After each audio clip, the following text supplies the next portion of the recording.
Et voilà, nous sommes de retour sur le Brap Show, épisode 6, consacré à la quatrième épreuve du championnat Amapro Motocross 2024, où encore une fois, au jeu des pronostics, Mister Brap, qui est avec nous, a eu à peu près bon.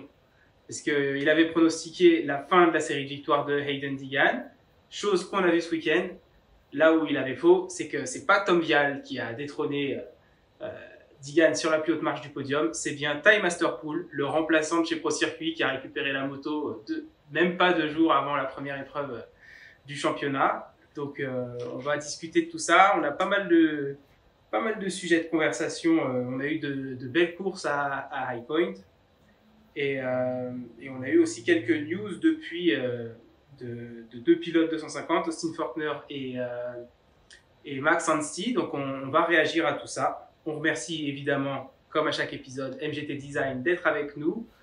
Pour toutes vos demandes de kit déco de 100% perso et aussi textile, n'hésitez pas à les contacter sur Instagram, @mgtdesign-mx, et ils sauront répondre à toutes vos demandes.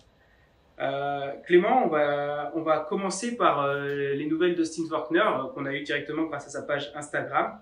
Il s'est fait opérer du cerveau, donc il nous a dit que toutes les blessures liées à la chute de la course de Dallas s'étaient réparées, il n'y a plus de soucis. Mais il s'est fait opérer du cerveau, il s'est fait opérer pour une malformation artério-veineuse. Est-ce que tu as une idée de ce que c'est? Ça parle d'artère, de veine, malformation, ouais, sûrement le sang qui devait pas bien circuler, j'imagine. Je mettrais un... Alors, je me suis renseigné pour vous. Une malformation artério-veineuse cérébrale, en fait, c'est les vaisseaux sanguins qui sont dilatés et enchevêtrés, dans lesquels le sang des artères s'écoule directement vers les veines. Donc si on se rappelle un petit peu nos cours d'SVT, normalement le sang, quand il part du cœur, c'est par les artères et il va vers les organes et les muscles. Là, il dépose ce dont les muscles et organes ont besoin, donc dioxygène, nutriments, tout ça, par des petits capillaires normalement, qui sont des petits vaisseaux sanguins. Et une fois que ce sang est entre guillemets usé, il repart dans les veines pour retourner vers les poumons et le cœur, se renouveler quoi.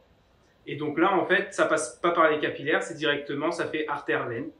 Et donc généralement, ça fait une petite poche de sang dans le crâne. Et le vrai problème avec cette petite poche de sang, c'est que ça présente des risques d'hémorragie qui peuvent entraîner des AVC. Donc le Austin, ils avaient déjà remarqué ça chez lui en 2017, je crois qu'il a dit. Et il avait eu une petite hémorragie, mais après, ça s'est résolu tout seul et ça présentait pas plus de risques que ça, donc ils n'ont pas voulu l'opérer à l'époque. Et ils ont remarqué ça récemment lorsqu'il a fait tous ses tests, parce qu'il a aussi eu une commotion cérébrale avec la chute de Dallas. Et c'est là qu'ils se sont rendus compte que les risques d'hémorragie liés à sa malformation artério-veineuse étaient passés à 4%. Et ce qui signifie qu'en fait, il explique dans sa vidéo qu'il n'avait pas besoin non plus d'une chute pour avoir un problème. C'est que ça peut tout simplement, avec le sport ou enfin, même les conditions de vie générales, ça peut se mettre à saigner et là, il peut faire soit une crise cardiaque ou tout autre type d'accident vasculaire cérébral et ça peut être dramatique, qu'il soit sur une moto ou pas de toute façon. Et donc, ils ont décidé de l'opérer. C'est vrai qu'une opération à crâne ouvert, c'est assez impressionnant, mais a priori, c'était quand même beaucoup plus judicieux de faire comme ça. Ouais, mais du coup, c'est assez étonnant qu'il ne l'ait pas fait avant. Enfin, c'est quand même étonnant qu'ils attendent le moment où le pourcentage il commence à devenir un peu trop élevé pour le faire. Enfin, après, une opération, ça présente toujours des risques, du coup, mais je sais pas, est-ce que tu as su savoir quels étaient les risques justement de cette opération? Est-ce qu'il y a quand même de gros risques vu qu'on est au niveau de la tête, du cerveau? Alors, je ne sais pas s'il y a de gros risques. Il disait qu'il avait des problèmes de nerfs dans sa main gauche, où il avait moins de force pour s'accrocher au guidon depuis une chute qui date il y a plusieurs années aussi. Et qu'à la base, le chirurgien lui a dit je ne pense pas que le fait d'avoir opéré ça va t'aider. Et après coup, il lui a dit c'est vrai que c'était à un endroit où ça commande une partie, certaines fonctions moteurs à gauche. Donc peut-être le cerveau, ça reste quand même quelque chose qui est assez mystérieux. On ne sait pas exactement comment ça fonctionne à 100%. Donc c'est possible que ça t'aide, même si je garantis absolument rien. Donc c'est quand même une tête, neurochirurgien, je crois, de Harvard, quelqu'un qui est censé être bien calé sur le sujet, qui disait que on ne sait pas tout sur le cerveau, donc ça reste quand même pas facile de prévoir. Après, ce qu'il expliquait aussi, c'est que donc en 2017, quand ils ont remarqué qu'il avait cette malformation, le risque de saignement n'était pas à 4%, et normalement, il n'est pas censé augmenter avec le temps, mais sauf que lui, du fait de son sport, où il a quand même des chocs à la tête régulièrement et tout, a priori, c'est aussi ça, les commotions au fil du temps, etc., qui ont fait que la malformation avait un risque d'hémorragie qui a augmenté, en fait. Ok. Mais du coup, là, ça avait pas spécialement de rapport avec sa dernière chute, du coup. Du coup, non. Alors, la malformation artério-veineuse, c'est une malformation de naissance. C'est génétique. Donc, en fait, il l'a depuis la naissance. Et il explique dans sa vidéo, et donc là, je n'ai pas été faire plus de recherches que ça. Donc, c'est les informations d'Austin Faulkner qui viennent directement. Et même s'il n'est pas médecin, mais a priori, c'est beaucoup d'AVC, en fait, viennent de cette condition qui, moi, j'ai vu sur Internet, touche à peu près une personne sur 10 000. Si je me trompe, ouais, c'était ça, une personne sur 10 000. Donc, mine de rien, c'est plutôt répandu. Et il expliquait qu'en fait, la plupart des gens n'ont pas l'occasion de faire un scanner du cerveau comme ça, sans raison. Mais que ça éviterait beaucoup d'AVC à beaucoup de gens si juste tu avais la possibilité de faire un scanner du cerveau et de voir qu'en fait, tu as cette malformation et que tu peux il existe aussi des traitements quand le risque d'hémorragie est faible et que, pour certaines personnes, l'opération, c'est pas forcément ce qui est préconisé. Donc, il existe aussi des traitements qui permettent un petit peu de limiter encore plus les risques d'hémorragie. Et donc, sinon, c'est l'opération. Et donc, non, c'était pas lié à sa dernière chute. Et donc, pour conclure avec Austin Faulkner, à la base, il espérait revenir pour faire l'outdoor. Je sais pas si en intégralité, mais au moins faire des courses d'outdoor. Et là, donc encore une fois, ils disent qu'avec le cerveau, ils peuvent pas trop. C'est pas quelque chose qui, même les médecins du sport, avec lesquels ils peuvent avoir l'habitude d'échanger, c'est pas des conditions qu'ils ont l'habitude de voir, donc ils peuvent pas non plus trop se projeter sur le délai de rétablissement. Mais la personne qui l'a opéré lui a dit qu'il devrait normalement pouvoir reprendre la moto sous 3 mois. Donc il voit une reprise de la moto normalement pour le mois de septembre. Ok. Voilà. Et donc, hélas, encore une fois, ce sera sans Austin Faulkner pour la fin de la saison.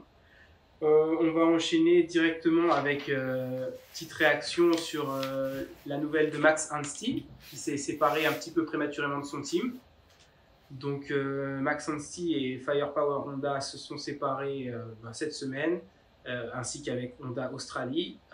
Alors c'était un petit peu prévu pour la fin de l'année de toute façon, puisqu'on a déjà eu des bruits comme quoi Max Anstie irait chez Star Racing Yamaha l'année prochaine.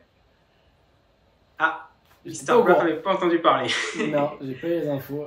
J'avoue que avec MGT, il y a du boulot, donc difficile de suivre un peu toutes les news. J'en vois passer quelques-uns. J'ai vu qu'Austin Faulkner s'était fait opérer du cerveau. J'ai vu la photo où on voit justement les points qu'il a sur le cerveau, assez impressionnant. Ça m'avait déjà impressionné sur Weston Pike quand il s'était fait démolir un peu la tête pour le coup à Paris.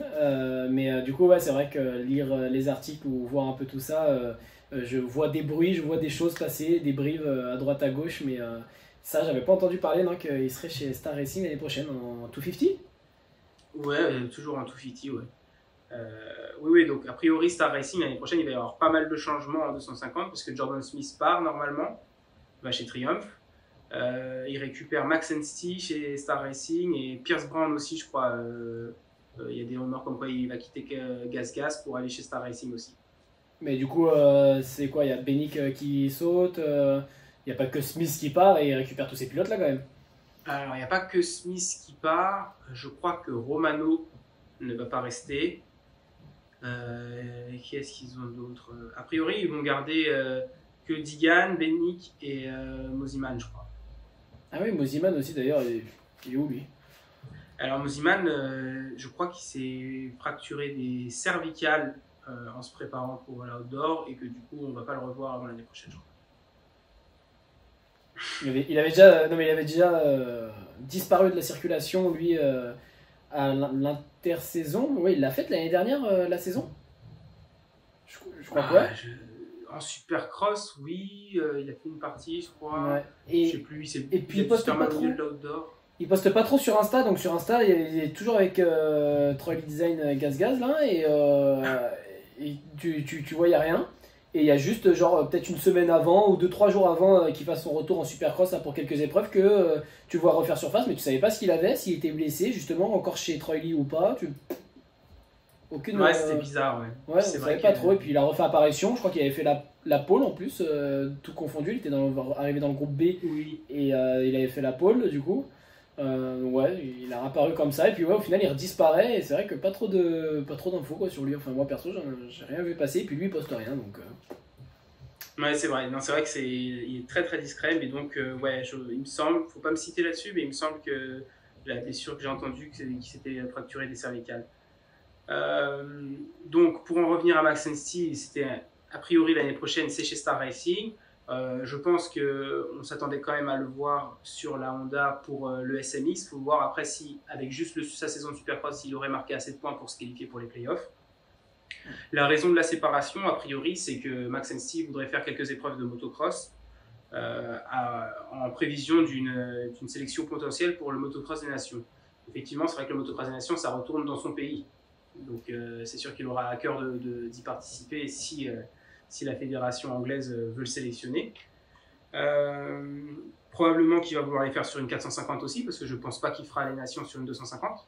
Ouais, puis il a eu pas mal de succès en plus quand même aux nations, c'était là-bas, chez lui, qu'il a gagné les 2 manches. Ouais, il a gagné les 2 manches. Ouais. Et il menait la manche qualif le samedi avant de se mettre une belle cabane peu de temps avant l'arrivée, je ne sais pas si tu te rappelles. Ouais, c'est une belle cabane.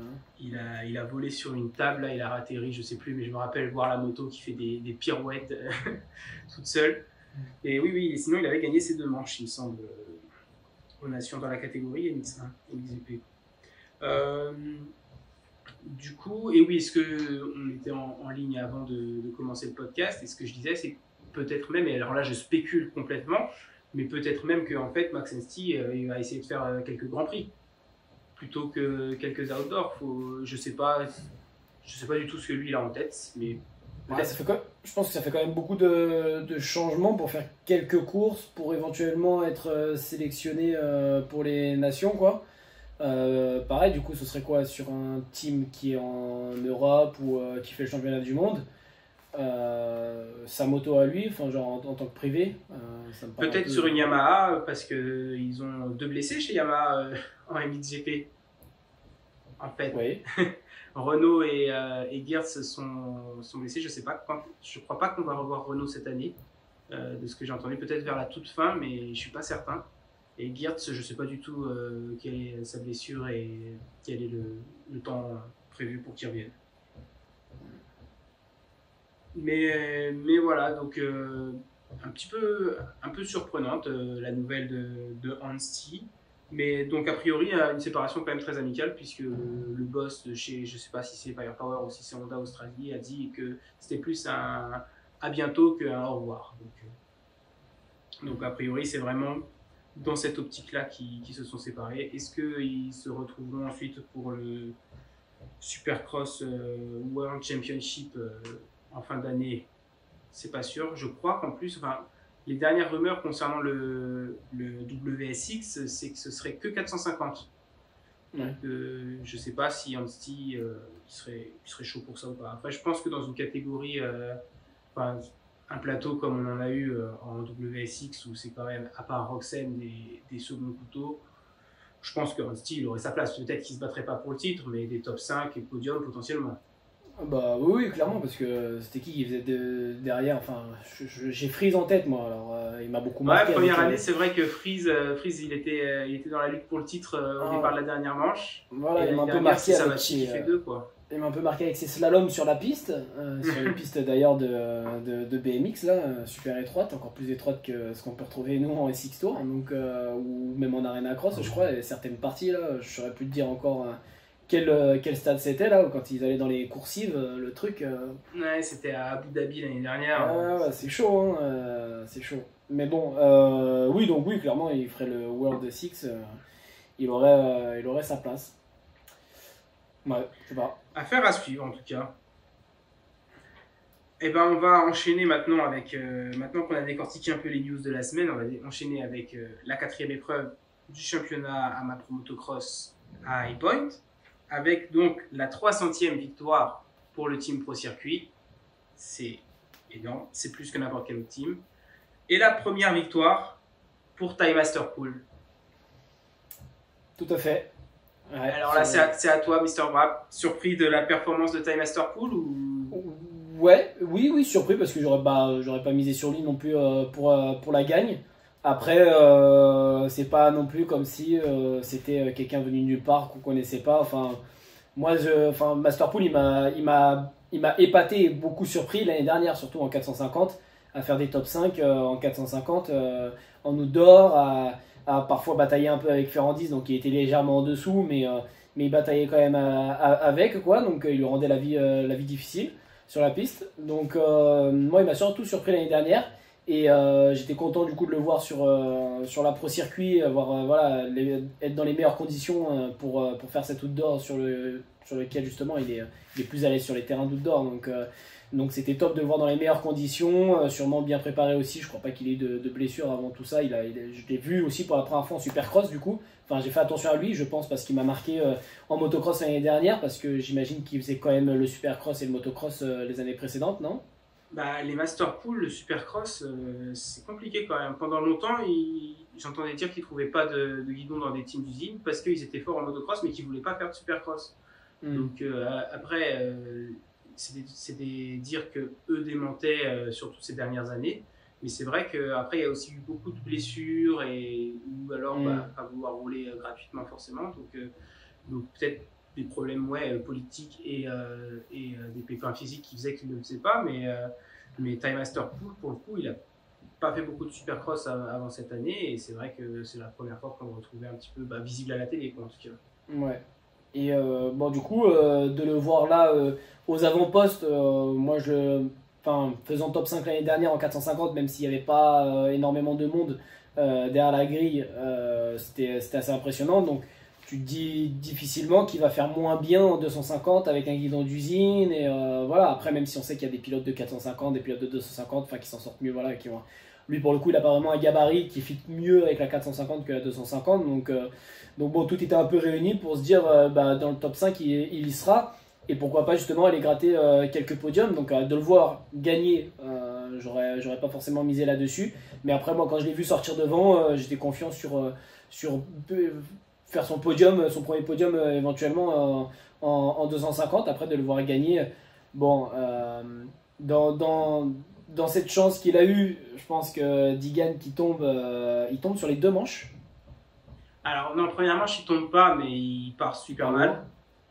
Et deuxième Ouais. manche, il tombe au premier tour. Voilà, donc le fait qu'il tombe, Digan, bon, on a bien vu, hein, on va sûrement en parler après, qu'il était largement au-dessus. Mais après, enfin, ça fait partie de la course, hein. Il y en a plein d'autres qui gagnent sur les chutes aussi d'autres qui sont meilleurs, hein. De toute façon, pour gagner, il suffit pas seulement d'être le plus rapide, mais d'être le meilleur. Et donc ça comprend aussi rester sur ses roues pour pouvoir gagner et marquer le plus de points à la fin de la saison. Donc non, ouais, c'est quand même un peu surprenant, mais à la fois, je suis pas. Putain, c'est incroyable, je n'y aurais jamais pensé. Voilà, Masterpool, moi je l'aurais mis dans les noms, dans le top 5 déjà, et donc de le voir gagner, déjà je suis super content pour lui, hein, parce que je pense qu'il le mérite beaucoup. Et c'est vrai que moi, il m'a beaucoup surpris l'année dernière en 450, et donc c'est un peu dans la continuité, ça me surprend un peu, mais la grosse surprise était l'année dernière, donc je suis pas extrêmement surpris non plus. Ouais, puis c'est sûr que ça fait plaisir en plus quand on connaît l'histoire de leur famille. On se rappelle de Jesse qu'on voyait au Supercross de Bercy sur la 85 et qui était un grand espoir du motocross américain et qui malheureusement est décédé en 2010 sur une course amateur. Après, on a eu Jake Masterpool qui est donc plus âgé qui est entre Jesse et Ty, qui fait d'ailleurs l'Outdoor 450 cette année. Il a fait une 20e place, je crois, mais qui lui a plus été pilote privé toute sa carrière et il n'avait pas fait d'outdoor depuis 2020. Et, mais bon, qui roulait bien, mais qui voilà, n'a jamais vraiment eu une opportunité avec un guidon d'usine et tout ça. Sûrement aussi parce que tout simplement les résultats ne faisaient qu'il le méritait, entre guillemets, pas forcément.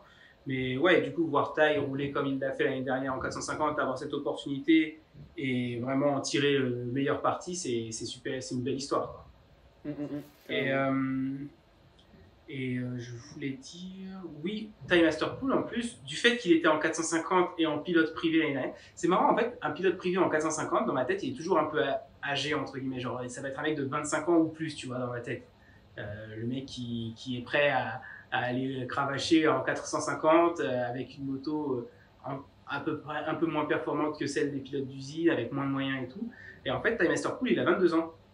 Donc, il est plus jeune que ce que je croyais et il a entièrement sa place dans cette catégorie 250, même pour, enfin, s'il fait les 3 prochaines années en SX-US 250 et en MX-US 250, en vrai, je trouverais ça normal, quoi. Bah ouais, carrément, mais je crois qu'il était passé justement en 450 l'année dernière pour l'Outre d'Or, déjà. Et je pense que c'est une question de budget, hein. C'est que au final, enfin justement, peut-être que l'année dernière avec le team qu'il avait, le team privé, je suis pas sûr qu'il aurait accroché top 5 en 250, alors qu'en 450 il l'accrochait et en plus ça paye plus. Donc je pense que c'était un peu ça la stratégie de passer en 450 l'année dernière.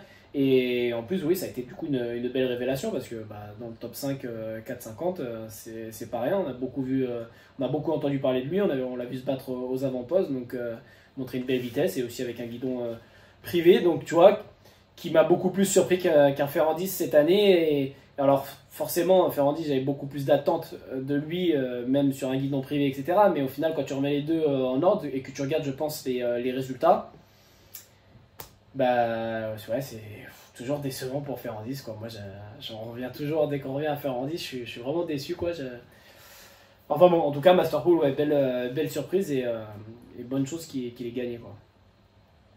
Ouais, c'est vraiment super pour lui. Alors, ah oui, j'avais noté un petit peu aussi son palmarès. Il faut savoir qu'il était rookie de l'année en 250 motocross en 2019.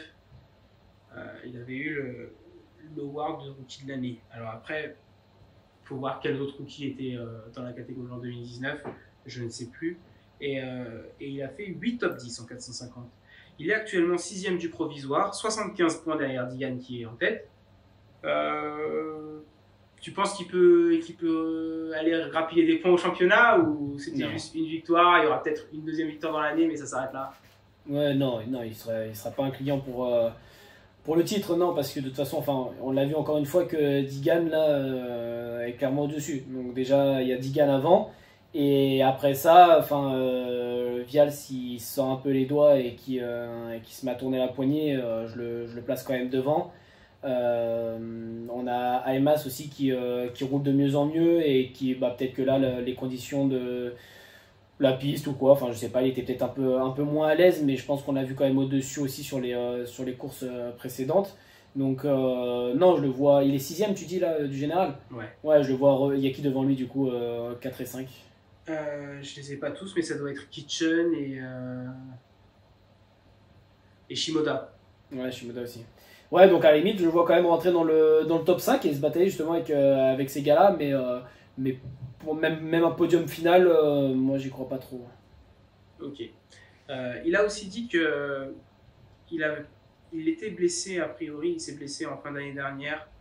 C'est vrai que si je me rappelle qu'il avait retardé une opération de l'appendicite pour pouvoir faire les playoffs du Super Motocross, il roulait avec du coup je sais pas exactement quel est le problème quand on a une appendicite, mais il avait ça et il se faisait pas opérer tout de suite parce qu'il voulait faire les 3 courses parce qu'il y avait des sous à les gagner.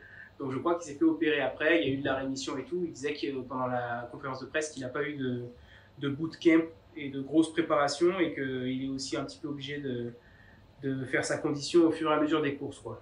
Donc il pense avoir lui une grosse marge de progression encore, d'une parce qu'il est encore en train de s'adapter quand même à la 250 qui n'est pas le même pilotage, et de deux pour cette raison-là parce qu'il pense que physiquement il peut encore progresser beaucoup vu qu'il n'a pas eu de bootcamp. Mais oui, c'est vrai que bon, il a quand même beaucoup de pilotes devant lui qu'il doit aller chercher au championnat s'il voulait être un client. Puis il suffira pas d'une erreur de Digan, effectivement, vu qu'il y a quand même 5 personnes devant lui. On va parler de Hayden Digan, parce que course de folie, quoi.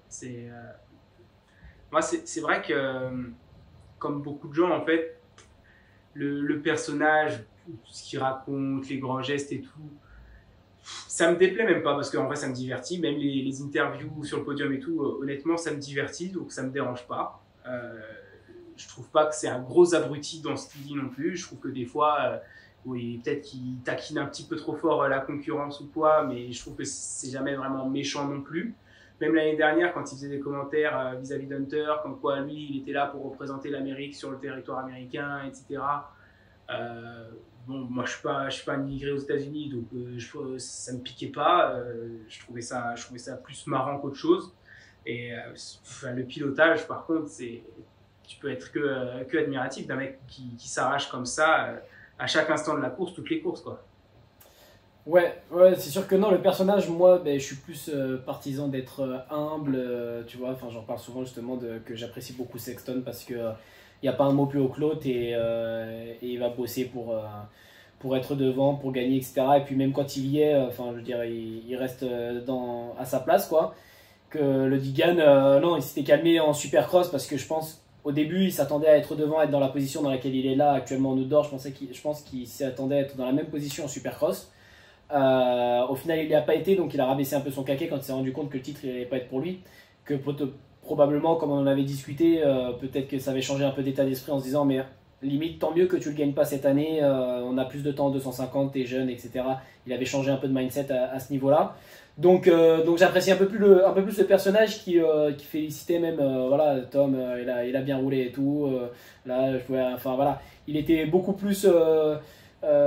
Une approche beaucoup plus humble quoi en Supercross, alors pas les premières semaines mais au fil du temps, et là qu'il est devant il est reparti exactement pareil quoi. Enfin je veux dire c'est pareil, les briefs que j'ai des conférences de presse, des podiums quand tu peux pas encore endormi devant la course ou quoi, quand on regarde en direct, le peu que t'entends quoi, c'est juste une grande gueule quoi. Et moi c'est le genre de truc, c'est ok fait, c'est pareil, ça me divertit, fait, mais assume derrière quoi, parce que enfin moi je serais à la concurrence, mais le jour justement où il faiblit ou quoi, je le raterai pas pour l'enfoncer quoi, tu vois, parce que il est là, voilà, je crois que sur Aimas il disait ouais, il a essayé de me serrer, de me sortir, je sais pas quoi, parce qu'il pensait qu'il pouvait gagner, mais je suis revenu, je lui ai montré qu'il avait aucune chance ou un truc comme ça. Ouais, il y a dit un truc comme ça. Ouais. Ah ouais, tu vois des trucs qu'il annonce, bah mon pote, moi je te souhaite de jamais te faire doubler par Aimas alors, hein, continue de bosser, progresse, parce que le jour où lui il passe devant, on va ressortir ça et on va dire ah tiens tu vois, il avait aucune chance machin, bah aujourd'hui c'est toi qui a plus de chance et tout. Et dans ce sport en plus ça peut très vite tourner, tu sais, tu m'avais dit justement que l'histoire un peu Roxane Webb, c'était un peu parti sur les réseaux, et puis tu m'avais sorti une phrase comme quoi Roxane avait dit ouais t'auras jamais ma vitesse ou un truc comme ça. Il avait je me souviens pas mais c'est peut-être. Ouais. Et moi, moi tu vois ça m'avait choqué parce que Roxane c'est plutôt quelqu'un justement aussi de humble comme personnage, qui va pas justement aller attaquer les autres ou quoi. Enfin on l'a bien vu avec Webb justement, hein, c'est Webb qui met des petits panneaux, des petits messages à Roxane quand il y a la plaque rouge pour jouer sur le mental. Pas du tout le truc de Roxane, donc j'étais un peu étonné. Après bon c'était une histoire un peu de gonzesse là, donc je me suis dit bon peut-être que Roxane il a été piqué, il a sorti ça comme ça et tout, pourquoi pas. Et à la fin quand tu vois justement, bah c'est vrai, le moment où il a dû dire ça, qu'il était sur la gamme, Webb il était à la rue au début de ces années 450, et il est passé sur KT, bah tu vois la première fois qu'il gagne c'est Roxane derrière lui, c'est un petit boum, hop je te shoot tu vois, et je te fais fermer ton... Et donc moi c'est constamment au final dans ma tête, tu vois, genre je me dis il a sorti ça, mais voilà, genre les choses sont quand même bien faites, et maintenant au final il se prend le revers de quoi, de la médaille de comment on dit, je connais plus l'expression. Il a la monnaie de sa pièce. La monnaie de sa pièce, voilà, mais bon, enfin bref. Et du coup le Digan, quand je le vois parler comme ça, je dis il a pas peur le garçon, parce que enfin voilà, une blessure ou un fin de contrat, un changement de team, un truc comme ça, enfin ça peut très vite changer, ou même la gamme qui change totalement et qui du coup ne lui convient plus, hein, parce que des fois c'est, enfin ils nous disent souvent, on entend cette excuse que ouais c'est la moto elle me convient pas, on travaille dessus, nouveau châssis, on n'y arrive pas, machin, hein. Alors c'est peut-être vrai quand même à certains moments, bah peut-être que le garçon ça peut lui arriver et tout, et surtout ce sera encore pire pour lui mentalement que bah ouais mais c'est la moto là, elle me convient pas, tu vois, je me suis pas blessé rien, la moto elle me convient pas, et aujourd'hui du coup je me fais déposer par les Honda Boy, par les Katoche ou je sais pas quoi, et là bah on la verra moins sa grande gueule quoi, donc Moi, je trouve ça un peu culotté. Et, Alors, j'aimerais juste rebondir très vite fait sur ce que tu viens de dire, parce que j'écoutais le podcast de DV et Musquin un peu plus tôt aujourd'hui. Je ne suis pas allé jusqu'au bout, mais ils ont un petit peu parlé de ça. C'est vrai que Digan, même quand il gagnait pas en Supercross ou quoi, tu l'entends jamais parler de la moto en fait. ouais. Ouais. Et c'est vrai que, tu vois, il dit jamais ma moto elle marche super, il dit jamais ma moto je suis pas à l'aise, elle va pas, tu vois. Et c'est vrai que quoi que tu lui. Enfin, je pense qu'en fait, tu pourrais lui mettre n'importe quelle moto entre les jambes. Lui, il va s'arracher, il va tout donner. Et à la fin, s'il réussit, c'est grâce à lui. Et s'il réussit pas, c'est qu'il n'a pas été assez fort. Et il dira que tel mec a été très fort, tu vois. Mais Non, ça, il te le dira pas. Mais du coup, il l'a dit pour Tom. Il l'a dit pour Tom à quelques moments. voilà. Sauf si il se rend compte qu'il est en train de perdre de week-end en week-end, qu'il perd des points de week-end en week-end et qu'au final, bah, il n'est pas au-dessus comme il le pensait. Donc là, il finit par, au bout de quelques semaines et de voir qu'il se fait huer par le public, il commence à revoir un peu sa façon de faire. Mais non, ouais, c'est possible. Après, bah, j'avoue que moi après, en tant que pilote du dimanche matin, tu vois, moi je suis plus comme ça aussi, tu vois. Enfin, toi, t'es le premier à mettre des clics en haut dans ta fourche pour qu'elle te convienne ou je sais pas trop quoi. Moi, c'est vrai que tu pourrais me mettre à fond dans le soupe, à fond dans le dur. Je pense que je ressentirais pas la différence et que mais je me remets beaucoup moi en question, quoi. Que c'est moi qui fais pas bien quelque chose ou quoi si je me sens pas à l'aise et que c'est pas tant la moto. Et donc, pareil, ouais, tu pourrais me mettre n'importe quelle moto, mais après, voilà, moi je suis un pilote du dimanche matin et donc j'imagine que quand on arrive au meilleur niveau possible en moto, ben, ça commence forcément le haut niveau. De toute façon, dans tout sport, ça se joue sur des détails dans la préparation physique, sur des détails dans la technique, etc. Et donc sur des détails aussi sur la moto, quand on fait un sport où c'est l'engin quoi, qui fait partie intégrante de la compétition. Quoi, hein. C'est sûr que tu prends une moto stock contre la moto d'usine, ben, ils n'ont pas les mêmes chances forcément de faire les mêmes résultats, donc c'est super important. Bah, peut-être que ça se joue justement sur ces détails-là, et parce que moi ça m'a toujours étonné en fait, justement, quand t'entends les pilotes, ouais, mais là la moto, on a fait un changement entre la première. Enfin, quand tu voyais un Tomac, bah, c'était l'année du titre de Ferrandis, il a roulé Tomac. Non, il a pas roulé cette année-là. Si, il a roulé sur la Kawa. Ouais, si, il a roulé. Mais et c'était cette année-là, du coup, qu'il faisait des fois des premières manches dixième, tu le voyais pas, et la deuxième manche, bam, premier, ou là, enfin, je sais pas si exactement cette année-là ou quoi, mais ça, il l'a déjà fait. D'être à la rue complet en première manche, ou peut-être inversement, enfin non, je crois que c'est plus dans ce sens-là. Et deuxième manche, il détruit tout, il est devant le mec, et il gagne peut-être avec 10-15 secondes d'avance. Et tu te dis, mais qu'est-ce qui s'est passé entre la première et la dernière et la deuxième, quoi. Et qui va te dire, ouais, bah, on a fait un changement sur la moto, on a changé un truc sur les suspensions, les settings, je sais pas quoi.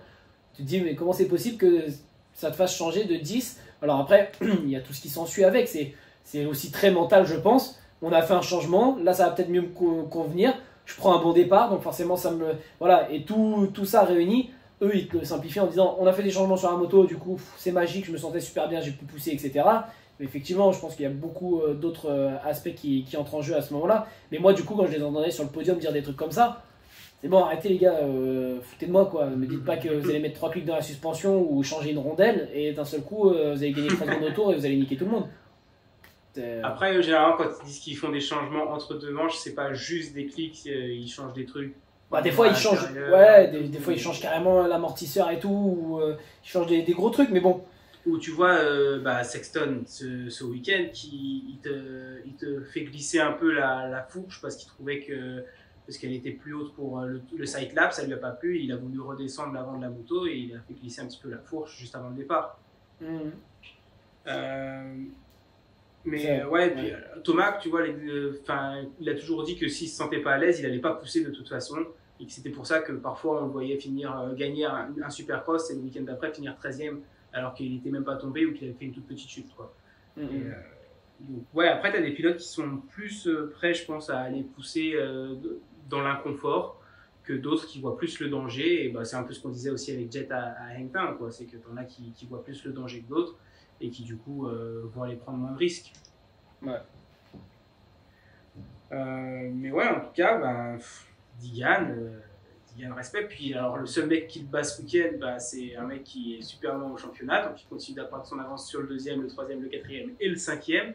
Donc encore un super week-end. Est-ce que tu penses que Southwick, tu penses qu'il a moyen de faire d'aller chercher la victoire encore, ou tu penses que là dans le sable on devrait avoir d'autres pilotes, Tom, qui... Ouais, ben qui là j'ai envie de dire Tom, pas parce que tous les week-ends, parce qu'honnêtement on serait sur de la terre encore. Tom, je le cite un peu moins. Là, je pense que non, mais il lui en manque là. Là, il lui en manque.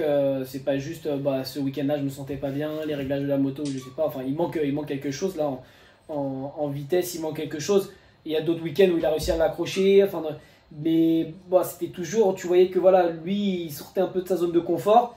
Alors après, Tigan, tu as toujours l'impression qu'il est dans cette zone rouge, justement, à pousser, à mettre en travers sur tous les sauts et tout, à être à fond tout le temps. Donc, difficile de savoir, justement, je crois que c'est ce qu'il disait aussi dans leur podcast, que Musquin il disait, je crois que Tigan, il a jamais roulé à 80%, quoi. C'est vrai que dans le pilotage de l'extérieur, tu le vois pas, à un moment donné, y aller tranquille. Donc, Ce qui m'a tué, c'est quand tu as dit, je pense que sa mère, elle a jamais dû lui dire fais attention. qui se posait la question, je me demande si sa mère elle lui dit fais attention des fois. C'est clair. Bon, en tout cas, ouais, non, Vial là. Après, voilà, là j'ai envie de citer quand même Vial dans le sable parce que bon, tu te dis le GP, l'Omel, la Belgique, tout ça, ça s'oublie pas donc j'espère. J'allais dire, la finesse, ça aide beaucoup dans le sable, mais j'ai envie de dire que l'agressivité de Digan, ça aide beaucoup aussi, parce que, surtout le physique en fait de Digan, parce que c'est vrai que il fatigue pas. Il a fait ses meilleurs chronos dans le dernier tour de chaque manche, à la Cairoli de la grande époque, quoi. C'est vrai que c'est incroyable. Surtout à la limite, et encore, non, c'est même pas normal, mais à la limite, fin de première manche, il était enfin premier, dernier tour de la première manche, alors qu'il a été dans le paquet pendant toute la course. Et c'est la première manche de la journée, donc tu es là physiquement, tu tiens le coup et tu vas faire ton meilleur chrono. Pourquoi pas? Et alors, tu arrives dans la dernière manche, tu es encore en train d'essayer de remonter, tu as quand même encore un mec devant toi. C'est la dernière manche de la journée, et la piste est complètement ruinée, détruite. Enfin, tu n'es pas censé être capable d'aller plus vite que plus tôt dans la manche, quoi. Et lui, il y va, quoi. C'est vraiment chaud, hein. Ouais. Bah après, ça s'explique aussi parce qu'il avait justement enfin le terrain un peu de libre, quoi. Parce que c'est vrai que tout au long de la manche, quand tu as des mecs devant toi, bah, tu changes de trace, etc. Là, il lui en restait qu'un, donc ça aussi, c'est pareil, ça tire. Hein. Quand tu arrives deuxième, que c'est le dernier tour et qu'encore une fois, tu peux faire le doublé, tu peux faire une belle perte parce que tu es remonté de loin encore pour aller la gagner. Donc tout ça, c'est sûr qu'il y a l'adrénaline là qui te pousse, qui te motive à aller chercher le mec de devant. Et en plus, ils avaient le terrain un peu plus dégagé aussi. Il y avait moins de monde à aller chercher. Il n'y en avait qu'un seul. Donc, et qu'il n'a même pas réussi pour le coup. Il finit dans sa roue. Donc là, il était vraiment que dans le pourchasser, quoi. Mais c'est vrai que par contre, les faire en fin de manche, on sait que quand tu pars dans le paquet, justement, tu t'accroches quand même plus parce que tu dois changer de trace, tu dois t'accrocher à un moment donné plus, tu vas te faire des frayeurs plus que quand tu es tout seul, que tu déroules, que tu fais tes tours, tu prends tes traces toujours les mêmes tout au long de la manche. Donc moi, le premier, hein, encore une fois, petit pilote dimanche matin, je me rappelle de Frontignan, je suis tombé au départ, je repars à 44e, pas 45e, il y en avait un à côté de moi qui est reparti derrière moi, 44e, et que là, manche que de 15 minutes. Mais je sais qu'à la fin, je roulais comme une grand-mère, quoi. J'y arrivais plus parce que j'ai tellement poussé, évité des pilotes, des chutes, des choses comme ça. M'accrocher au guidon des fois quand je repousse un freinage pour aller prendre cette position et puis presser d'essayer de gagner des places.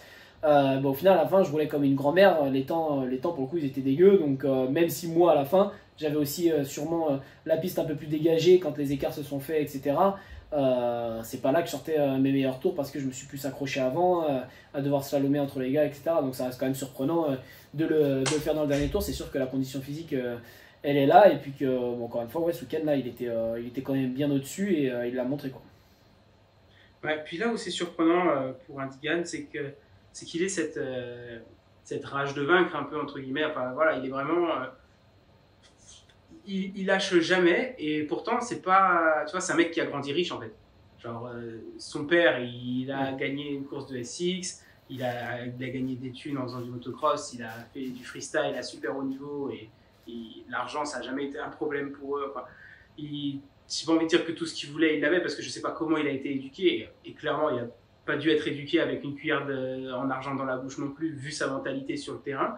Mais avoir un jeune qui vient quand même d'un milieu, d'un niveau de vie plutôt aisé, en vouloir comme ça, c'est quand même assez surprenant, je trouve. Bah, moi, oui et non. Je trouve que justement, lui, pour le coup, eh ben, c'est vraiment l'attrait du sport, comme je le voyais moi quand j'étais plus jeune et que je connaissais pas toutes ces questions d'argent qu'il y avait dans le sport, justement. Et que j'ai appris au fur et à mesure, bah, voilà, en grandissant, en les écoutant aussi les interviews, etc. Où les mecs ils te disent, bah, justement, Musquin il va découper Tomac là.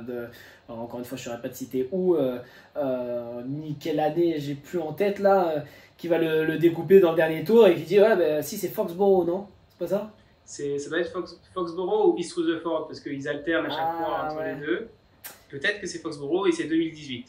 Ouais, quand il le découpe là, enfin il le découpe. Même Après, que Thomas qui lui fait. ouais, il lui fait un pouce et puis après il lui jette la poignée là, qui était toute cassée de sa Oui. moto à la fin. Voilà, et que le mec il dit ouais, bah, c'est pour une victoire en finale. Bah tu sais, moi avant, plus jeune, c'est ouais, bah, le prestige de gagner une finale, d'en ajouter une de plus à mon palmarès, etc. Bah non, le mec il va te dire c'est quand même beaucoup d'argent quoi. Donc Ouais, quand t'entends Osborne qui va te il y a les 100K, mais je pense qu'il y a aussi. Enfin, Marvin, il n'en a pas gagné 40 des finales, tu vois. Il en a gagné, je crois il est à 10. ouais, je crois. À ce moment-là, il n'était pas encore à 10 non plus. Et je pense qu'il y a autant. À mon avis, c'est 50-50. Enfin, c'est 50%, Ouais. bah, je peux doubler les gains et 50% je peux me rajouter une victoire à mon palmarès. Carrément, je dis pas que les mecs du coup ils roulent que pour l'argent, parce qu'encore une fois ils rouleraient que pour l'argent, ben, à un moment donné tu fais troisième, tu t'en satisfais, enfin ok on en veut toujours plus aussi, c'est pareil, hein, tu gagnes de l'argent, si tu sais que tu peux en gagner plus, tu veux aller en gagner plus, etc.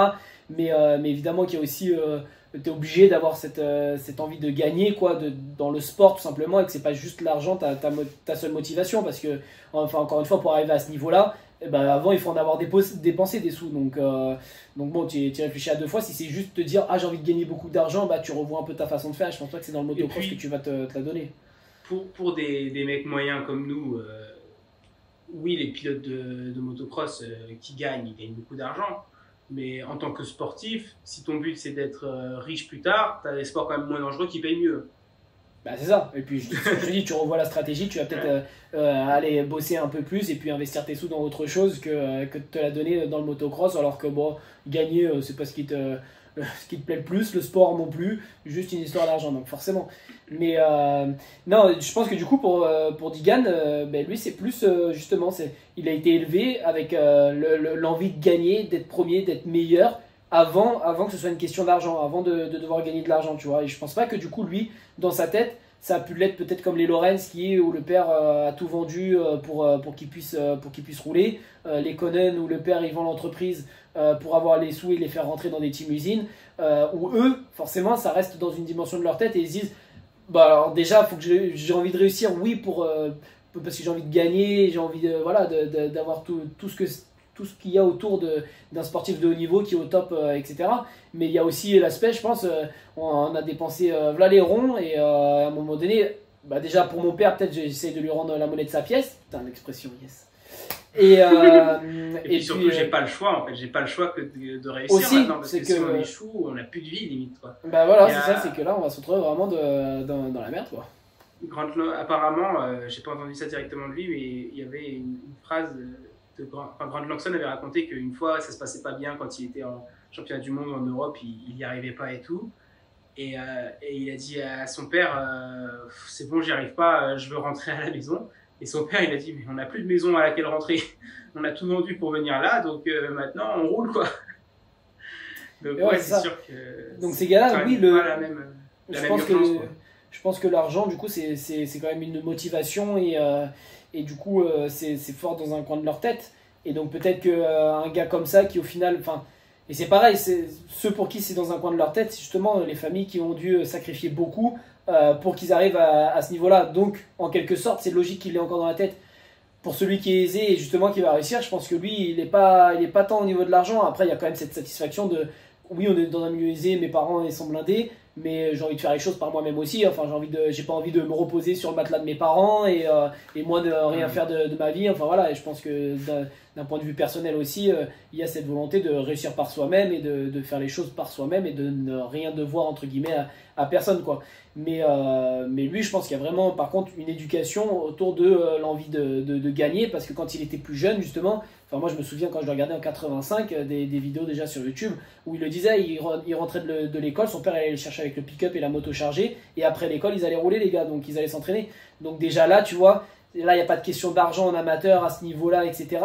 Et il était déjà bien au-dessus du coup au niveau amateur. Enfin, c'était un peu comme Cianciarulo aussi à l'époque. C'était le jeune sur qui les projecteurs du coup étaient fixés parce qu'il gagnait tout, celui dont on attendait beaucoup, etc.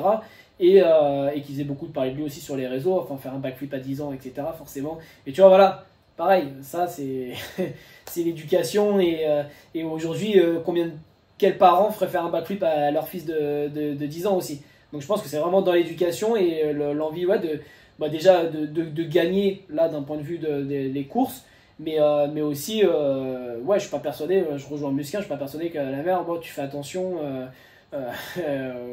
ouais, je pense pas qu'ils soient dans cet état d'esprit là, et déjà eux en fait de base ils doivent être un peu fous dans leur tête, donc ils se rendent pas compte que du coup de personnes lambda, on les voit comme fous. Enfin, un gamin le père qui va à côté de son fils et qui le pose, vas-y, fais un backflip à 10 ans et tout, et qui le motive à faire ça.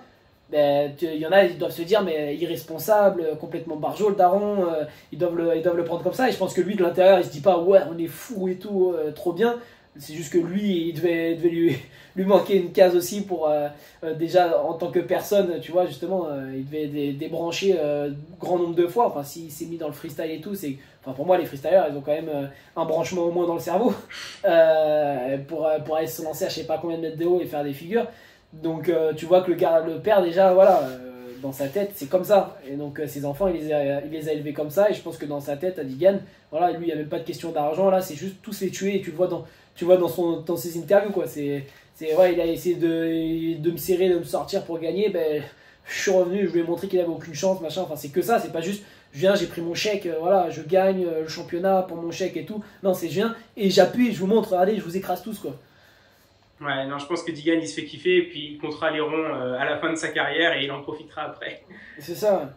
Et puis, enfin, clairement, tu vois, si avec ça, c'est pareil, Jet Lawrence, maintenant c'est bon, il est plus à plaindre, ni lui ni son frère, les parents ils sont rincés, ils ont tout ce qu'il faut, mais ça n'empêche qu'il veut toujours gagner. Et il y a aussi cet aspect de tout ce qu'on a sacrifié, c'est pas juste pour devenir riche et millionnaire maintenant, en fait, on veut accomplir de grandes choses dans ce sport, c'est pour ça qu'on a tout sacrifié. C'est pas juste pour aller gagner un peu plus que ce qu'on avait quand on est parti. Donc ouais, c'est clair que l'argent, de toute façon, c'est pas la seule motivation. Bon, on va parler quand même un petit peu de la performance Alors, allez, c'est quoi, on va les faire dans l'ordre, même si troisième en 250 à High Point, c'est Hymas. Jens Hymas qui fait quatrième puis troisième. Une performance un peu en dessous de ce qu'il nous a montré à Hangtown et surtout à Thunder Valley. Même si ça reste solide. Premièrement, je ne l'ai pas trop vu en vrai, James Hymas. Je crois qu'il est parti peut-être d'un petit peu plus loin aussi, pas autant que Digan, mais peut-être qu'il est parti un peu de derrière. Non, pas du tout, il était bien parti, il était en tête de course. Ouais. Il galérait beaucoup dans la partie qu'ils appellent le Bradshaw Boulevard, où il y avait ce qui était donc un peu une courbe en pente truffée d'ornières super longue. Donc là, il a fait 2 grosses erreurs à cet endroit-là. À l'arrêt. Et à l'arrêt, non, vraiment ici, mais il y a même une fois, vraiment, il s'est arrêté quoi dedans, c'était ouf. Ouais. Mais après, c'est vrai. C'est vrai que tu les voyais, les gars, même quand tu regardais les 4,50 passés, je me disais pareil, les mecs ils sont pas en course là, c'est le sighting lap, c'est pas possible quand ils arrivent dans cette zone-là. Parce que nous, du coup, je pense qu'on le voit pas très bien, mais c'était des ornières archi profondes. Et que ornières, en fait, t'avais pas un endroit de plat, tu rentrais directement dans un rail que tu suivais jusqu'à la remontée. Et ça, c'est les pires, les ornières en ligne droite et super longue, ligne droite qui finit par tourner et tout. Et je revois Jet, genre en position dessus, pas en position de freinage sur l'arrière, pas en position d'attaque sur l'avant, tout droit neutre, et limite en train de laisser couler la moto dedans. Ça m'a choqué. Après, je me suis dit, ouais, en fait, non, patience, ça sert à rien de pousser et tout. Tu voyais Ferrandis arriver derrière, assis dedans, et au final, en fait, c'était moins efficace. Pourtant, lui, tu regardes que Ferrandis, tu te dis, ouais, il est à l'attaque dans cette zone-là et tout. Tu regardes que Jet, tu te dis, il se traîne la cacahuète. Et au final, je suis sûr que tu compares les deux au niveau des passages, et tu te rends compte que Jet, il est bien un dixième ou deux plus rapide que Ferrandis dans la portion, quoi. Ouais, puis je pense qu'on ne se rend pas compte à la télé que c'est peut-être beaucoup plus pentu que ça en a l'air aussi. Parce que même dans la partie droite, en fait, tu es en dévers, quoi. Tu prends la pente de côté.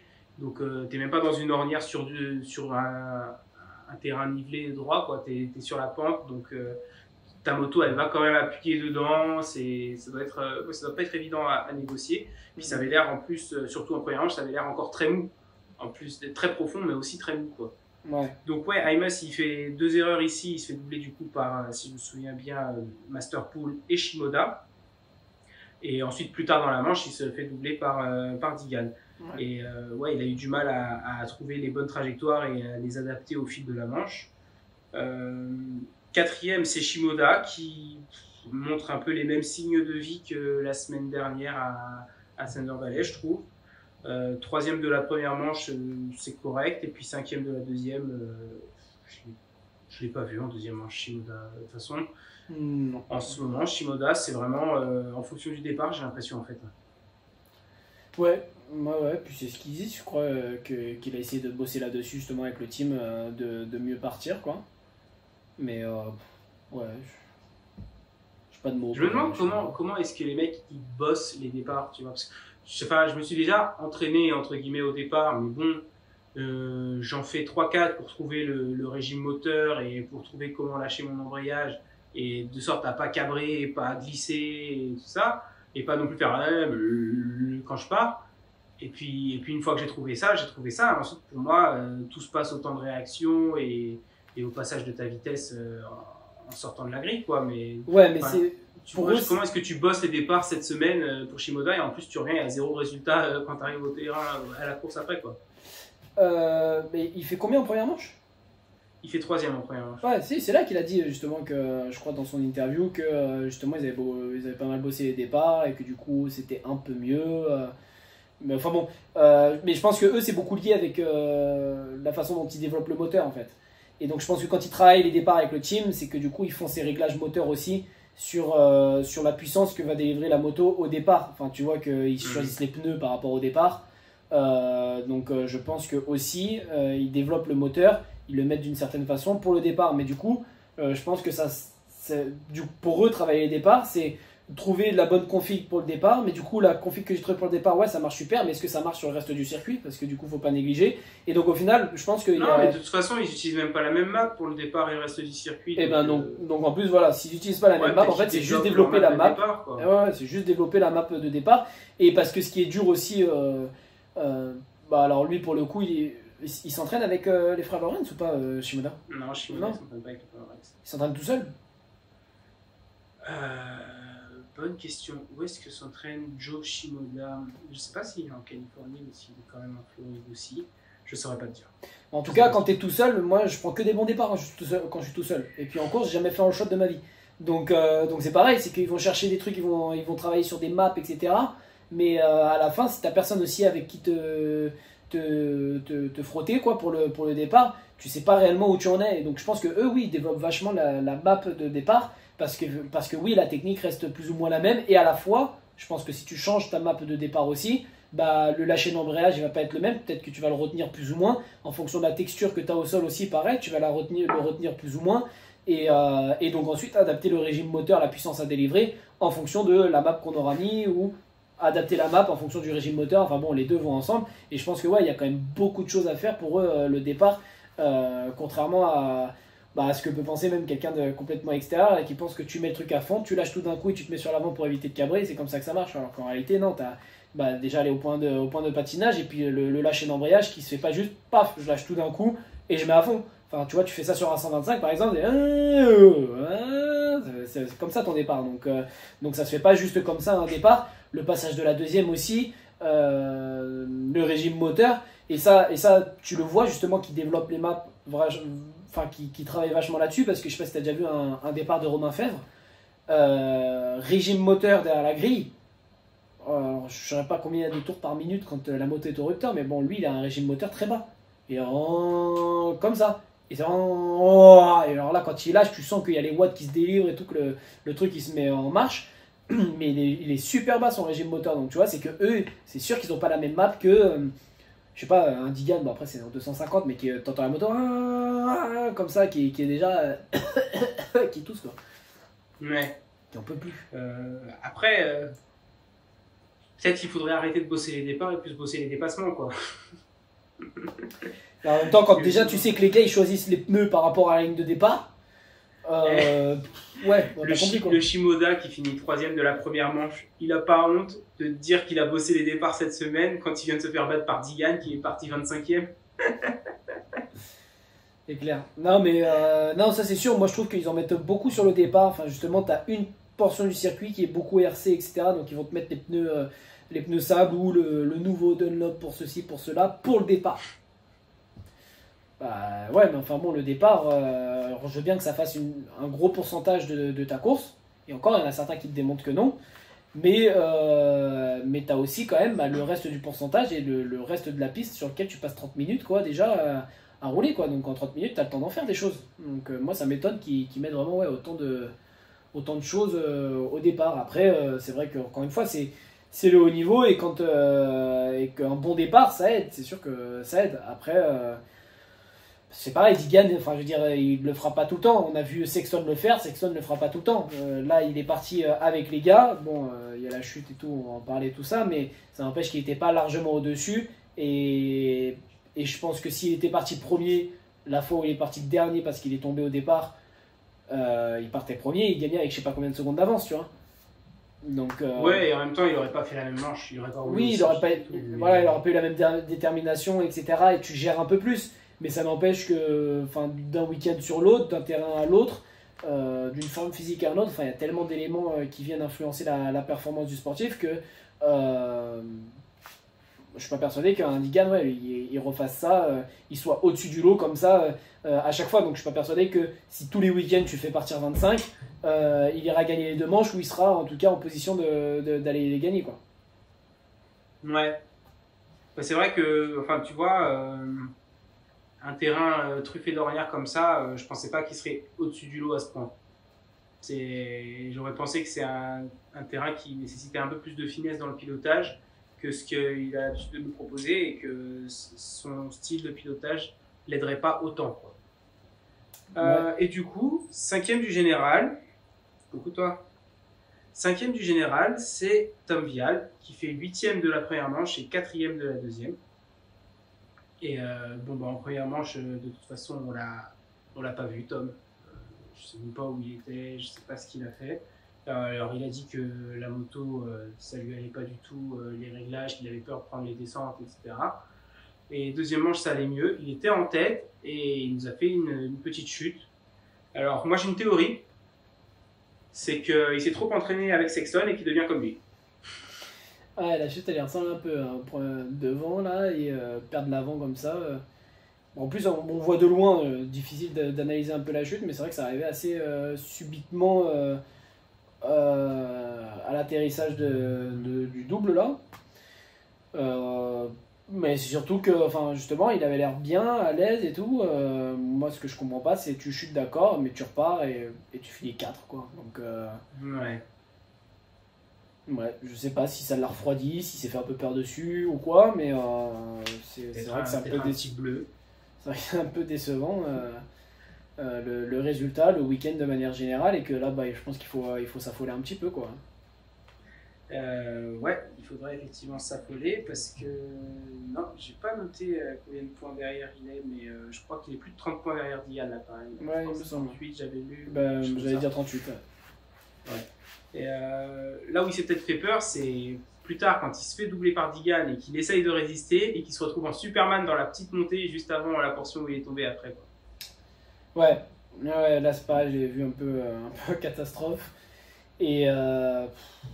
Et tu vois, mais c'est peut-être un petit peu pour ça aussi que, bon, on a tendance à dire que Vial, il se donne pas autant ou quoi. Mais tu vois, tu as des pilotes qui, en fait, s'arrachaient, entre guillemets, comme un Digan.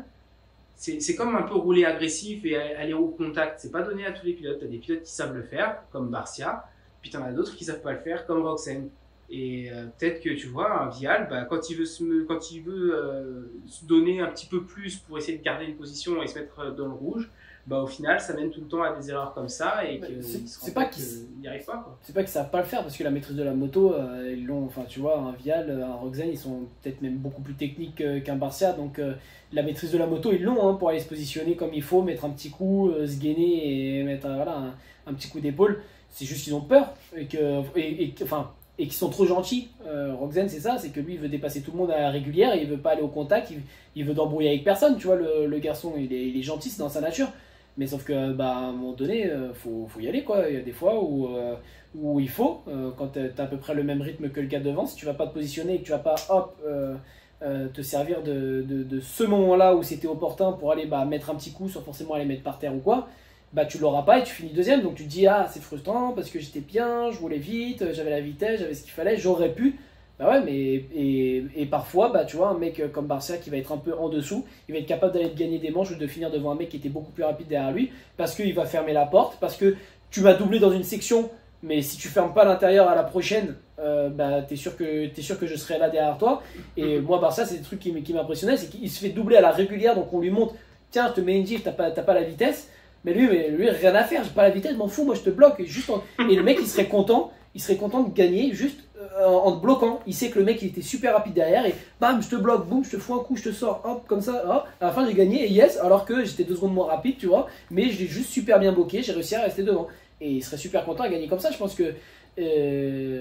Enfin voilà, il met toutes les chances de son côté pour avoir le résultat qu'il veut et qui lui tend presque les bras. Ou qui lui tend pas les bras justement, mais il va aller les chercher. Alors qu'un mec comme Rogzen, qui a du potentiel, enfin un bagage technique qui est bon, etc., bah lui il veut aller battre à la régulière, il veut s'améliorer. Alors c'est très bien de vouloir s'améliorer, mais il y a des moments il faut aller gagner un peu, alors presque salement quoi. Enfin ouais, t'as mis un gros bloc pass, peut-être que là le public il va pas être content, il va te huer, et puis tu vois après l'année prochaine on aura oublié quoi. Faut pas hésiter à y aller comme Musquin l'a fait sur Tomac. Mais voilà, c'est ça, il s'est fait huer, puis à la fin, Musquin il se faisait plus huer quand il était sur le podium quoi. Donc ouais. Ok, bon, ta surprise 250. Ouais, Masterpool quand même, je mettrais Masterpool. Et, attends, Masterpool et Digan du coup, lequel des deux m'a le plus surpris? Ah, je suis partagé parce que, comme je l'ai dit, Masterpool c'était pas la grande surprise non plus pour moi, mais il m'a beaucoup surpris l'année dernière. Et à la fois, Digan, c'est un peu pareil, c'est pas la grande surprise parce que c'est Digan, il roule vite, il est un peu au-dessus depuis le début du championnat quand même. Alors de là à partir loin et revenir et tout s'est dépassé, ou presque en deuxième manche, pareil, c'est surprenant, mais ouais, je ne saurais pas hiérarchiser lequel m'a le plus surpris au final. Okay. Moi j'avoue que Masterpool, c'est pas une surprise, pas parce que je m'y attendais, mais parce que j'espérais ça pour lui en fait.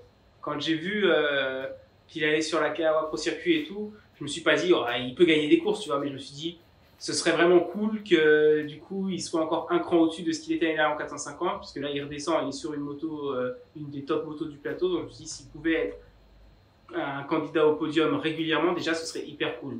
Donc là, le voir se mettre dans cette position, j'étais bien content, j'étais pas particulièrement surpris. En revanche, celui qui m'a vraiment surpris, c'est Marc Finis, qui fait le all shot de la deuxième manche, qui se fait doubler par Vial qui tombe, Finis qui reprend la tête de la course, se fait doubler par Masterpool tombe, Finis qui reprend la tête de la course, avant de lui aussi tomber et casser son radiateur et mettre fin à sa course, à sa manche quelques tours plus tard, puisqu'au final j'ai l'impression que quand Finis avait un problème de moto, j'ai l'impression qu'on avait déjà roulé pendant 20 minutes. Et en vrai, il a complété 6 tours dans la manche. Mais cette deuxième manche de 150, vraiment, je trouvais que c'était de la folie. Et donc après, Finis qui tombe, Masterpool qui repasse, AMAS qui était pas loin pendant un temps, ensuite c'est Digan qui revient. Enfin, c'était vraiment chaud bouillant. Mais donc ouais, moi, la bonne surprise de la catégorie 250, c'est Marc Finis pour moi. Ouais, c'est vrai que lui, super rookie. Je savais pas qui c'était quand je l'ai vu devant. Je vois pas qui c'est. Après, surprenant, ça arrive de temps en temps. Ça quand même, tu vois, qu'un rookie justement bon départ. Enfin, moi, je me rappelle même de Isoire en Supercross qui sort devant. Bon, il a pas fait 6 tours de finale devant, mais il a quand même complété un tour, je crois, en tête d'une finale 450 face à Tomac, tous les grands noms qu'il y avait. Donc, tu vois, ça arrive de temps en temps quand même. J'aurais bien aimé justement qu'il n'y ait peut-être pas cette chute et cette casse pour voir justement sur la durée de la manche, parce que Bon, moi, ce que je m'attendais à voir, c'est que, voilà, arrivé à la mi-manche, il se fasse doubler par les mecs justement qui étaient déjà là, enfin, Aymas, Shimoda, même Masterpool, Digan qui remonte, Vial, et du coup qui finissent aux portes du top 5 peut-être, tu vois, entre top 5 et top 10. Qui finissent. Wow. Sacrée blague. Finissent. Ouais, du coup, ouais, moi c'est pour ça que je le mettrais pas dans une surprise. Moi, j'avoue que, en fait, quand il est parti devant, je m'attendais à le voir dégringoler gentiment, petit à petit dégringoler, plus vite que. Enfin, je m'attendais pas à le voir toujours dans la conversation, même juste pour les 3 premières places, après 6 tours. Tu vois. Après 6 tours, j'aurais pensé qu'il aurait déjà été 5 ou 6 et qu'on le retrouverait peut-être à la 9e place au bout des 30 minutes. Bon, bah, au final, après 6 tours, il était 2e ou 3e, après sa petite chute. Et, ensuite, il a été obligé d'abandonner, quoi. Mais c'est vrai que bon, il a mené des tours, il a fait le all shot sur une YAM certes, mais privée quand même, ou semi-privée, mais bref, en tout cas, c'est pas une moto d'usine. Pour un rookie, moi j'ai trouvé que c'était surprenant. Ouais, donc tu vois, c'est pareil quand tu vois un mec sur une moto stock, une moto privée, faire le all shot, à un moment donné, arrêtez de choisir vos pneus par rapport au départ, quoi. Enfin, vous avez des motos d'usine et tout. L'autre, il a un moteur préparé par son tonton et il finit devant, quoi. À la fin du premier virage. Donc, les gars, je sais pas, il faut se poser les bonnes questions. Enfin, moi, je trouve qu'il y a des choses quand même, c'est un peu poussé, quoi. Enfin, ils sont là à choisir le pneu pour le départ, porter la route, mettre ta petite balayette, deux doigts hop, avec la langue et tout pour vraiment qu'il n'y ait plus un brin de poussière et sortir devant.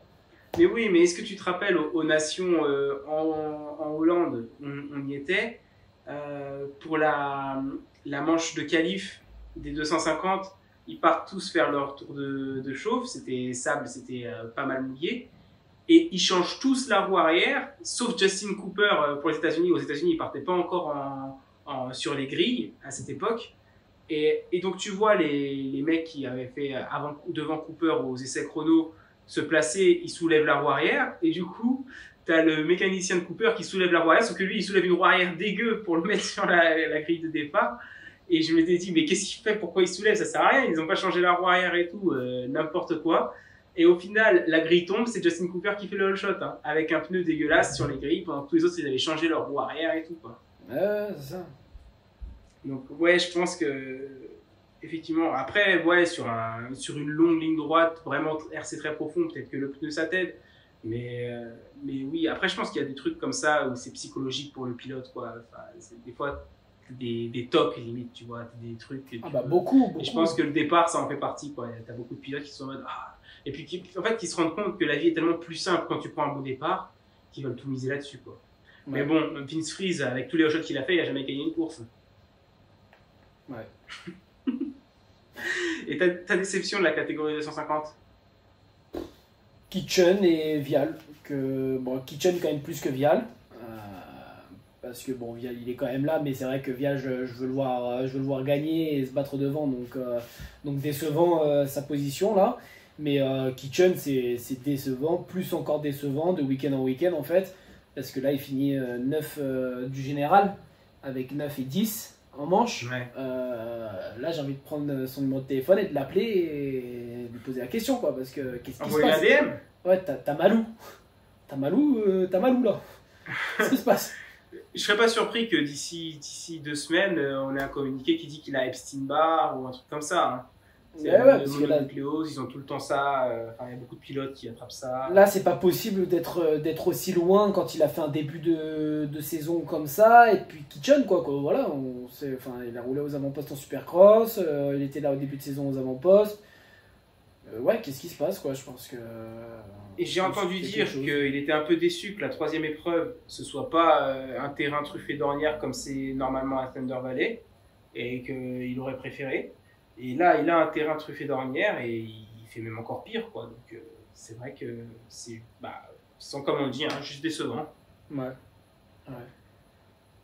Bon, et bien, écoute, ouais, ma déception, c'est Levi Kitchen. C'est vrai que,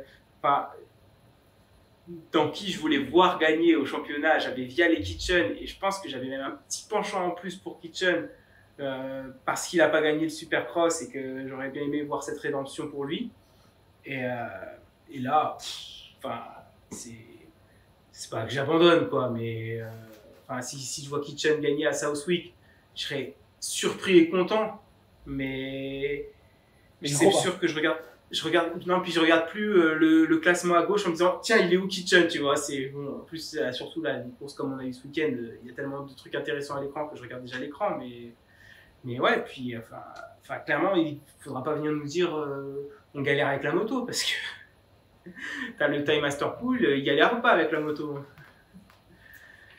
Ah, mais il va te dire, comme Shimoda, il règle la moto particulièrement, que même les teams ont du mal à comprendre. Moi, je blâme la teinture guépard sur les cheveux. C'était une mauvaise idée depuis le début et voilà, on en paye encore les frais. Ben, remarque que c'est avec cette teinture-là qu'il a fait son meilleur résultat, parce qu'il l'avait le week-end d'après. Ah, il l'a toujours, je crois. Hein. Non, je crois pas. Ah ouais? Je sais pas, faut vérifier.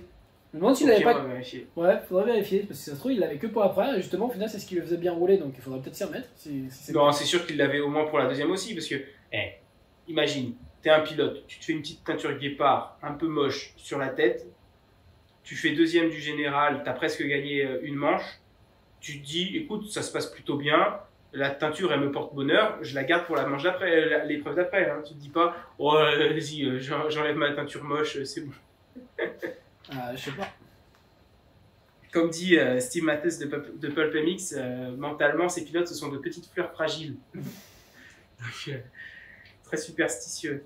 Bon, la catégorie 450, ça va aller vite. Hein, voilà, bon, bah, Jet, il a gagné. Et on se voit à Southwick.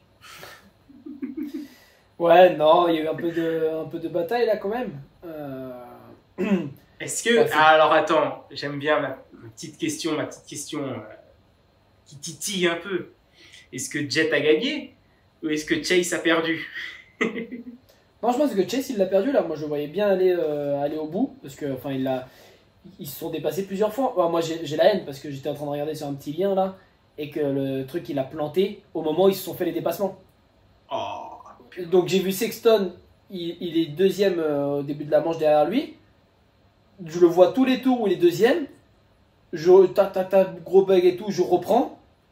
Je crois que c'est Sexton devant. Et là, je me dis, purée, j'ai raté le dépassement. Peut-être la seule action de la course, je l'ai raté. Quoi. Le truc que t'attends depuis 2 ans. Et au final, c'est ça, parce que là, je me suis dit, purée, ça y est, j'en parle à chaque fois. Ils sont tous les deux devant, à la régulière. Voilà, maintenant, c'est tous les deux qui est le meilleur. Et là, je vois Sexton devant, je suis purée, mais j'ai pas vu ce qui s'est passé et tout. Donc au final, ils ont montré un ralenti quand il a redoublé. Donc j'ai vu. Et puis après, au final, c'est Sexton donc, qui perd l'avant et Jet qui repasse à ce moment-là. Ils sont pas doublés plus de fois que ça. Non, c'est dans la descente que Sexton double Jet et garde la place parce qu'il double une première fois quand Anderson va serrer Jet. Mais là, Jet le reprend assez vite. Ouais. Et après, c'est dans la descente avant l'arrivée que Sexton reprend, c'est ça? À l'intérieur, il me semble. J'ai un doute parce qu'il a fait pas mal d'erreurs à cet endroit-là aussi. Et une fois où il est un peu sorti de la piste et que là, Stewart, je lui dis, mais tais-toi là, Stewart. L'autre, il parle, ouais, il aurait dû couper les gaz, machin, nanana. Mais tais-toi, qu'est-ce que tu racontes là? Il est en montée, il coupe les gaz, il recule. Donc laisse-le tranquille là. Et il commence à me gaver avec ses commentaires. Mais je trouve qu'il est généralement assez pertinent, James, dans ses commentaires. Bon, parfois un peu marrant parce qu'il déconne beaucoup aussi quand même. Mais, ouais, beaucoup quand même. Enfin, quand il suggère à Sexton, ouais, le mieux là, c'est qu'il fasse une petite glissade et puis qu'il se dise à la fin, bah je suis tombé, voilà, c'est à cause de ça que j'ai pas gagné. Il en fait quand même beaucoup des commentaires comme ça, lui. Donc pertinent, ouais, il divertit, quoi, c'est bien. Oui, mais à côté de ça, il analyse beaucoup. Après, est-ce que ce qu'il dit, il a raison ou pas, je sais pas, mais il analyse beaucoup les réglages de moto et tout ça. Et je trouve que c'est plus intéressant d'avoir un mec comme Stewart qui rentre un peu dans les pilotes comme ça, même si c'est parfois, il peut avoir tort, tu vois, mais avoir une vraie opinion et une vraie analyse du truc. Alors quand il dit, la meilleure chose qui peut lui arriver là, c'est peut-être de perdre l'avant, au moins il aura une excuse et mentalement, ce sera moins dur pour lui. Bon, ça reflète un peu la mentalité qu'il lui il pouvait avoir quand il roulait, mais c'est aussi tourné un peu sous forme de blague, c'est pas vraiment de l'analyse. Il y a d'autres trucs où il est plus dans l'analyse et où il dit ce qu'il pense, même s'il peut avoir tort. Et je trouve ça plus intéressant que qu'un Michael qui dit que un peu tout ce que tout le monde fait c'est bien, tu vois. Oui, non, c'est sûr, mais non, mais bon, enfin, pour revenir juste à cette action-là précisément, je me suis dit, parce que les mecs de l'AMA, je sais pas, ils doivent les entendre peut-être les commentaires, et je me dis, un steward qui te dit, là, il faudrait le pénaliser parce que il est resté sur quand il est sorti, de la piste, ouais, parce que là, il est resté sur les gaz et que il devrait couper là, il est en dehors de la piste, il aurait dû couper les gaz, il aurait pas dû rester Non, mais dessus. alors, il dit justement, oui, effectivement, il y a une gerbe de terre, mais en même temps, il est obligé d'accélérer parce qu'il est en montée. Hein. Il le mentionne, il le dit après sur le replay, ça, James. Ah ouais, bah, peut-être sur le replay, après il nuance un petit peu, mais la première réaction quand il est sorti, c'est oh purée, il fallait freiner, il aurait dû couper là, machin, hein, et puis il reste dessus et tout. J'étais là, c'est bon, arrête. Et il est ressorti du truc, ça lui a fait une erreur, il a perdu du temps. Et ensuite, il est passé juste à droite du piqué jaune, là, du truc jaune. Donc en plus, il a pas coupé en distance, il s'est pas raccourci le trajet. Et puis en montée comme ça, enfin ouais, si tu t'arrêtes d'accélérer. Bon, après, par contre, je sais pas s'il a mis le petit coup d'œil du coup pour rentrer en sécurité sur la piste. Il a pas mis le petit coup d'œil, mais alors après, si tu pénalises pas Digan sur les 3 sorties de piste de la première épreuve, tu vas pas aller chercher Sexton là-dessus, hein, parce que sinon. Ah, mais à la fois, du coup, voilà, tu reviens sur celle de Vial où tu te dis, bah, l'argument c'était, il a pas enfin, il était en mode attaque et en plus, il est pas rentré en sécurité. Bah, c'est vrai que du coup, là, il est en mode attaque. Il accélère parce qu'il est dans la montée. Donc il est obligé d'accélérer et il n'est pas rentré en sécurité. Ouais, l'argument aussi pour Vial, c'était ils avaient comparé les temps et a priori Vial en avait gagné. Ouais. Okay. C'est à ça que se raccrochera la fédération en tout cas pour avoir pénalisé Vial. Okay. Mais donc, alors oui, c'est vrai qu'il fait cette erreur-là, mais il me semble que c'est justement sur cette descente juste avant ce virage-là que plus tard dans la manche, Sexton fait son dépassement, je crois. Ouais. En le recoupant, mais il me semble, oui, et en le recoupant. Dans la descente, en fait, il me semble que Sexton prend tout à l'intérieur dans la descente. Pareil, à l'atterrissage de la table, il était vraiment au bord des piquets. Ouais. Et il va dans le mou tout à l'intérieur, et là, il reste dans l'ornière intérieure, et c'est même Jet, parce que tu sais, l'ornière, genre deuxième ornière intérieure, il y avait un petit crochet dedans, et qui a renvoyé Sexton du coup sur le côté, et Jet est un peu renvoyé aussi, et avec l'angle de la caméra, j'avais même un petit peu peur qu'il envoie la moto sur Sexton, mais au final, non, et Sexton est resté devant, et je crois que là, après, Sexton est resté devant jusqu'à ce qu'il nous fasse une Sexton, en plus, alors moi, ça m'a presque fait rire parce que j'en ai parlé dans l'épisode précédent. C'est la même qu'aux Nations quand il avait fait Andy derrière. Il est tout seul devant et il est allé détruire une ornière et il se fout par terre comme ça. Quoi. Ah, moi je me suis énervé, je l'ai insulté. Hein. Ceux qui regardaient avec moi s'en souviendront parce que ça m'a énervé. Je me dis mais c'est pas possible quoi. C'est pas possible de faire ça. Mais est-ce que tu préfères un Sexton qui se donne comme ça au risque d'aller casser une ornière et tomber tout seul devant, ou est-ce que tu préfères un Sexton qui prend pas de risque et qui au final se fait redoubler par Jet et finit deuxième quoi. Non, oui, ça c'est très bien, mais je pense que, même lui il disait qu'à la fin, je crois, des fois il roule comme, j'aurais pas la traduction exacte du mot qu'il a employé, quand un peu comme une merde quoi, j'imagine, que ça voulait dire ça, peut-être pas aussi dur envers lui-même, je sais pas, mais c'est ça en fait, c'est que c'est des erreurs où il a trop confiance en la piste. Tu vois, je repense à une aussi en Supercross où ça lui était arrivé là.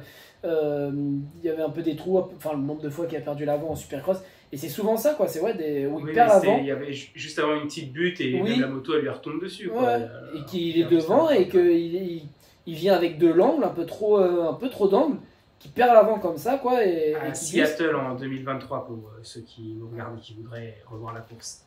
Et il fait ça souvent, et là c'est pareil, c'est une ornière. Alors nous de la télé, t'as envie de dire, il peut rien faire d'autre quoi. L'ornière elle se casse sous ses roues, qu'est-ce que tu veux faire? Mais à la fois, qu'est-ce que tu veux faire? Il faut l'ornière moins haut en fait. Avec moins d'angle. Fort. Oui. Il avait moins d'angle, moins de vitesse. Un peu en haut dans l'ornière. Oui, mais ce que bien dans la base, il n'y a pas de problème. Ce que tu te dis, c'est qu'avant il passe dedans comme ça, il passe dedans comme ça, et que là. Là ça casse à ce moment-là, comment tu peux l'anticiper, etc. Mais sauf que, parce que nous, d'un point de vue extérieur, on la voit pas cette ornière, comment elle est faite, etc. Mais quand tu es sur la piste, tu le vois si l'ornière elle est dure, si elle est forte, elle est solide ou pas. Ça, tu le vois et tu peux du coup savoir si dans celle-là, tu peux aller la mettre à fond, te caler dedans vraiment comme ça, ou si en fait, à ce moment-là, elle risque de te casser sous les roues. Ça, tu le vois. Et donc il doit le voir, ça, parce que ça, c'est pareil, c'est des choses, ça arrive qu'à lui, quoi. Enfin, qu'à lui. Ouais. Il y a bien d'autres à qui ça doit arriver, mais ça arrive très souvent à lui, quoi, pour le coup. Je veux dire, un Jet qui a été premier, qui en a gagné 24 d'affilée, il n'y a pas une fois où ça lui a cassé sous les roues, parce qu'il est capable de les voir, des endroits où là je peux pas en mettre.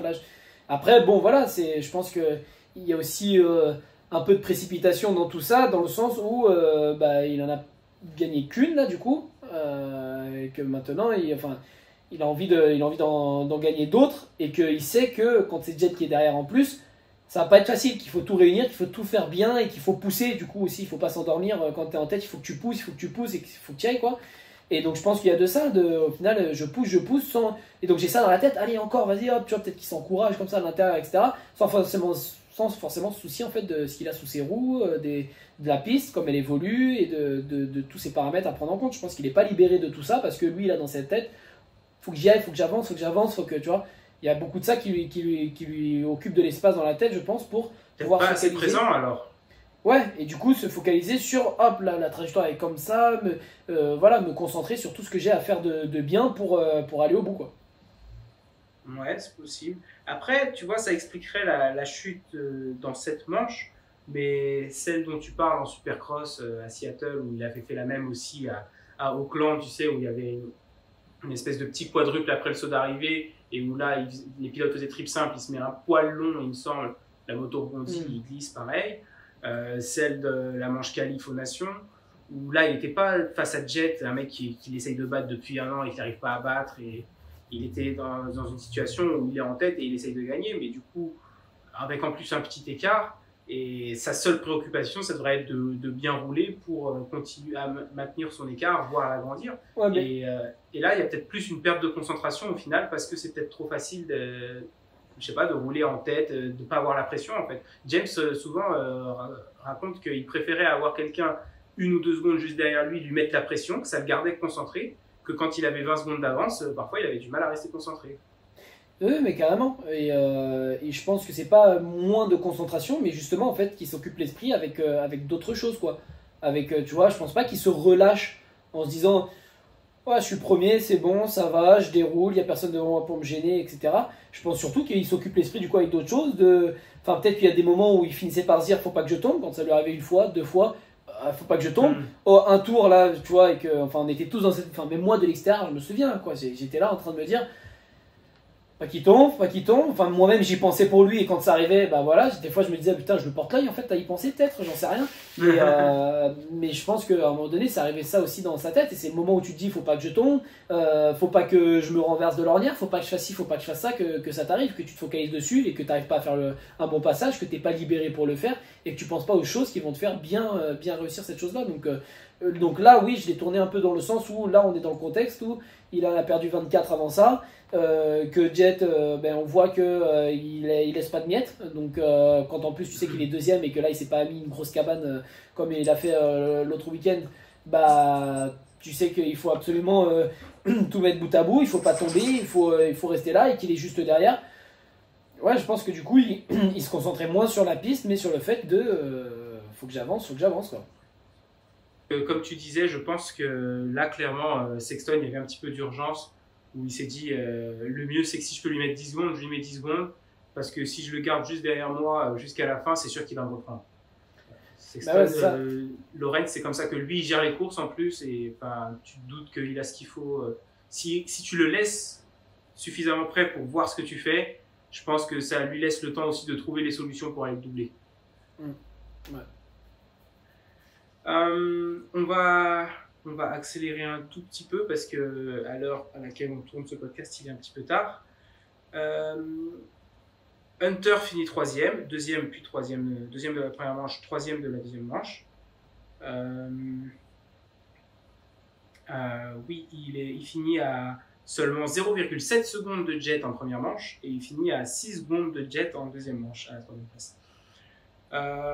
Est-ce que tu penses que Jet gère encore plus que d'habitude quand c'est Hunter derrière lui? Ou est-ce que tu penses juste que Hunter, il est juste si bon? Non, moi je pense que... j'en ai déjà parlé, que quand c'est son frère qui est derrière, il se dit tranquille un peu. Je pense que, tu sais, ils roulent tout le temps à l'entraînement ensemble. Il sait la différence de niveau qu'il y a entre les deux. Même si elle semble, du coup, là, tendre à se réduire, quand même, le gap entre les deux. Je pense qu'il sait quand même qu'il est un peu au-dessus. Et du coup, le fait de rouler tout le temps ensemble, de se connaître, enfin, voilà, son frère, quoi. Et je pense qu'il est déjà aussi, je t'avais dit, à l'aise avec le fait que son frère ne va pas les découper en deux. S'il doit le doubler, il prendra un intérieur propre, un extérieur, enfin voilà, il passera propre. Et donc lui, ça ne le mettra pas en danger. Tu vois, que c'est pas pareil quand tu as un Barcia derrière, par exemple. Bon, là, je pense que Barcia, il s'en inquiéterait pas trop parce que Barcia à 12ème, tu vas pas venir découper quelqu'un. Enfin, ça serait quand même bien malvenu. Mais bon, à la fois, ça se pourrait. Ou Anderson, tu vois, Anderson qui, même il sait qu'il est en dessous, il est moins rapide. Je pense que, enfin, et on l'a vu de toute façon, même en Supercross, il double Anderson, boum, il se retourne, il est où, est-ce qu'il est toujours là, il vient dans l'intérieur, je me relève, voilà, je vais pas risquer qu'il y ait tampon et tout, passe, je te reprends après, tu vois. Il gère pas donc il gère pas de la même façon quand c'est Hunter. Tout ça, c'est tous ces facteurs là, déjà le facteur de il risque de me mettre par terre et donc du coup de me ruiner ma course, il y est pas, il n'existe pas. Le fait qu'il sache qu'il a quand même ce petit avantage, je pense, au niveau un petit peu plus élevé pour l'instant que lui, qui fait que il est serein sur le fait que si à un moment donné il le double, justement il va être capable de rester dans sa roue et de trouver des solutions, mais encore plus facilement que si c'était un Sexton. Et encore une fois, là c'est uniquement, je pense, dans la tête, parce que, enfin, je veux dire, à tout moment, Hunter, c'est une piste sur laquelle il se sent super bien, il trouve des traces et tout, et Jet il galère un petit peu. Et au final, Hunter il le passe et il lui met peut-être un peu d'avance, tu vois, ça se peut. Mais je pense que dans sa tête, vu qu'il le connaît très bien, il a cette. Voilà, il doit pas être stressé quand c'est Hunter derrière, quoi. Alors qu'un Sexton, même si tu le mettais au même niveau du coup que Hunter, je pense que Sexton il est quand même un petit cran au-dessus que Hunter. C'est pas la même dans la tête, quoi. C'est lui, s'il y a une occasion justement, il va peut-être venir me mettre un petit coup d'épaule et voilà, ça peut être chaud pour moi. Lui il veut vraiment gagner, je sais pas, enfin je m'entraîne pas avec lui la semaine, je sais pas, est-ce qu'il se sent mieux sur la moto que la semaine dernière ou pas. Entre frères ils le savent, si t'es à l'aise, toi tu y arrives comme ça, enfin ils échangent vachement les deux, ils s'entraînent tous les deux. Et je crois que d'ailleurs c'était Stewart qui disait que genre justement quand il était en tête avec son frère derrière, c'est suis-moi, on se tire vers le haut tous les deux, quoi. C'est on roule ensemble comme l'entraînement et puis on se tire, je te montre. Et que pour Jet, en gros, s'il gagne pas et que c'est son frère qui gagne, c'est un peu comme si c'était lui qui avait gagné quand même, quoi. Peu importe qui gagne des deux, c'est une victoire quand même pour les deux, tu vois. Bon, aller jusque là, si ça Justement, tombe, mais James pendant la course disait je pense clairement que Jet ralentit un peu pour tracter son frère et l'emmener à faire en fait augmenter le rythme d'Hunter et ensuite ils verront dans les 5 dernières minutes qui est le meilleur et qui gagne, mais pour déjà se détacher du reste. Tu penses qu'il y a un petit peu de ça, ou tu penses que c'est plus genre bon, c'est Hunter derrière, je suis safe,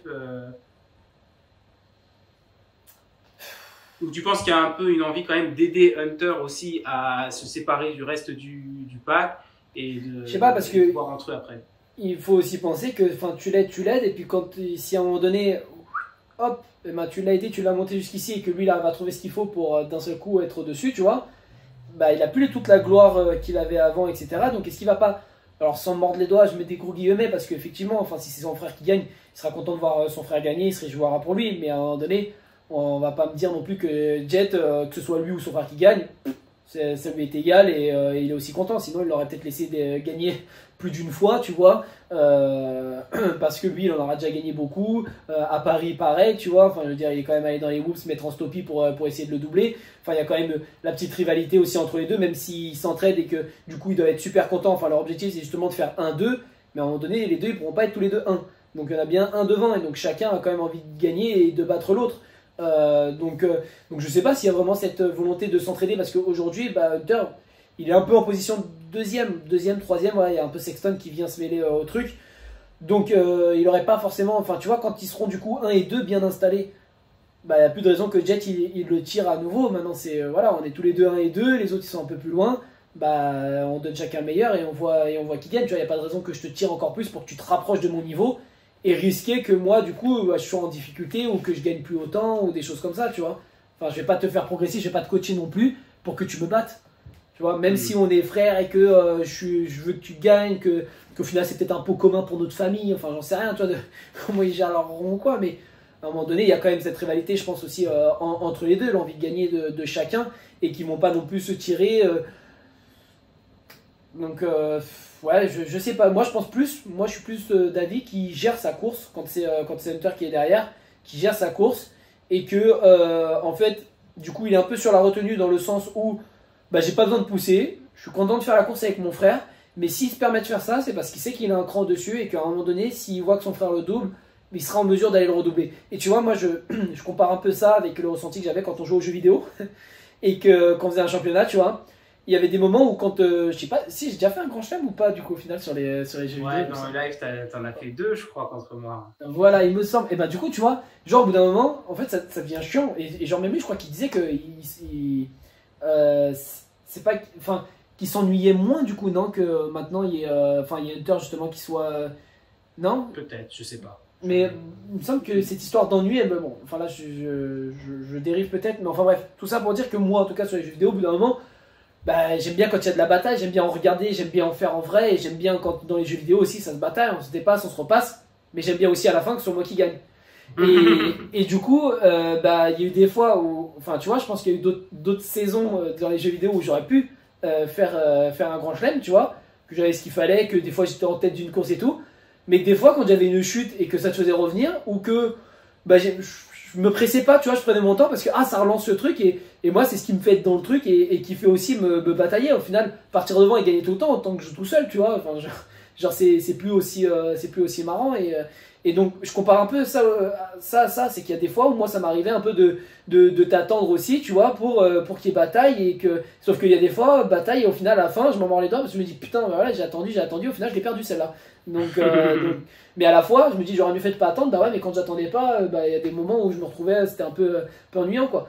Donc en fin de compte moi je le compare un peu à ça et je me dis là qui c'est qu'il a un peu d'avance, il se permet de rouloter quand il est enfin de rouloter pareil hein, attention faut nuancer mes propos, mais de pas pousser pour forcément faire le gap avec son frère, pour qu'il ait quelqu'un avec qui se batailler, et en plus avec quelqu'un qui se bataille toute la semaine en fait, qui connaît et avec qui c'est safe un peu de se batailler, tu vois. C'est pas trop risqué et que en plus, si jamais il perdait contre son frère, effectivement, les sous, la victoire, elle revient à son frère. Donc tu vois, c'est aussi moins grave, ça part pas ailleurs, ça part pas chez quelqu'un d'autre, chez un concurrent, chez un mec que j'aime pas ou je sais pas quoi. Donc moi je suis plus de cet avis-là et pas tellement que son but c'est de tirer son frère. Enfin à l'entraînement peut-être, voilà, c'est Jet qu'on met devant, Hunter derrière pour le tirer et qu'ils vont échanger. Ben là je passe comme ça, fais ci, travaille ça, machin, hein.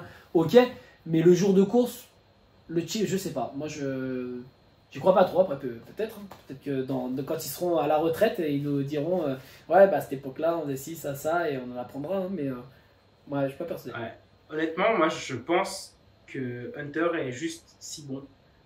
Parce que déjà, en première manche, quand Hunter finit 2 et finit à 0,7 secondes de Jet, Sexton, qui ne chute pas, il me semble, il a calé à un moment donné, il ne me semble pas qu'il chute en première manche.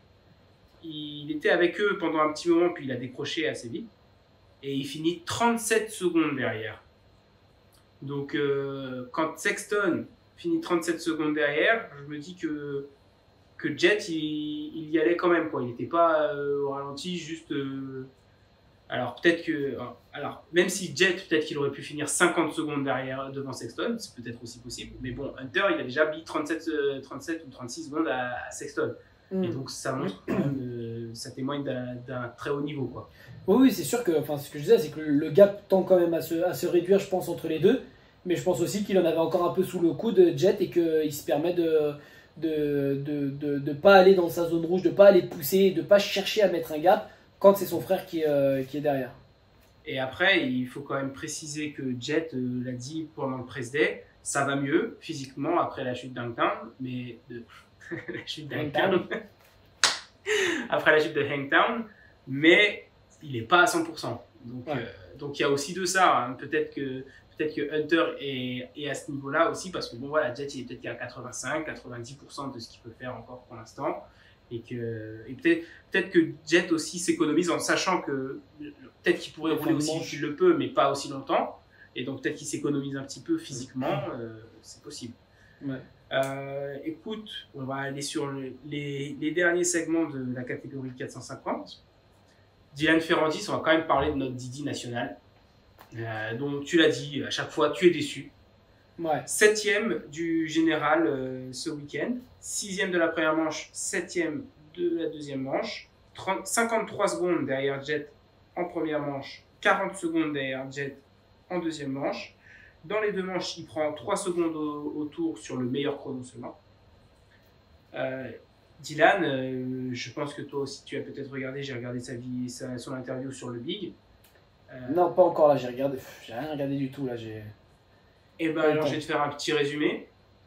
Mais Dylan, il est pas encore content de la moto et il est très frustré parce qu'il dit qu'il termine les journées, il est même pas. Ah, mais si, au final, je l'ai écouté justement. Je me suis dit, bah, ça, il faut moi que je l'écoute. J'étais en train de faire quelque chose en même temps, mais je me souviens qu'il dit que c'est frustrant parce qu'il est pas mort à la fin des manches et voilà. Du coup, qu'il peut pas pousser comme il le voudrait, quoi.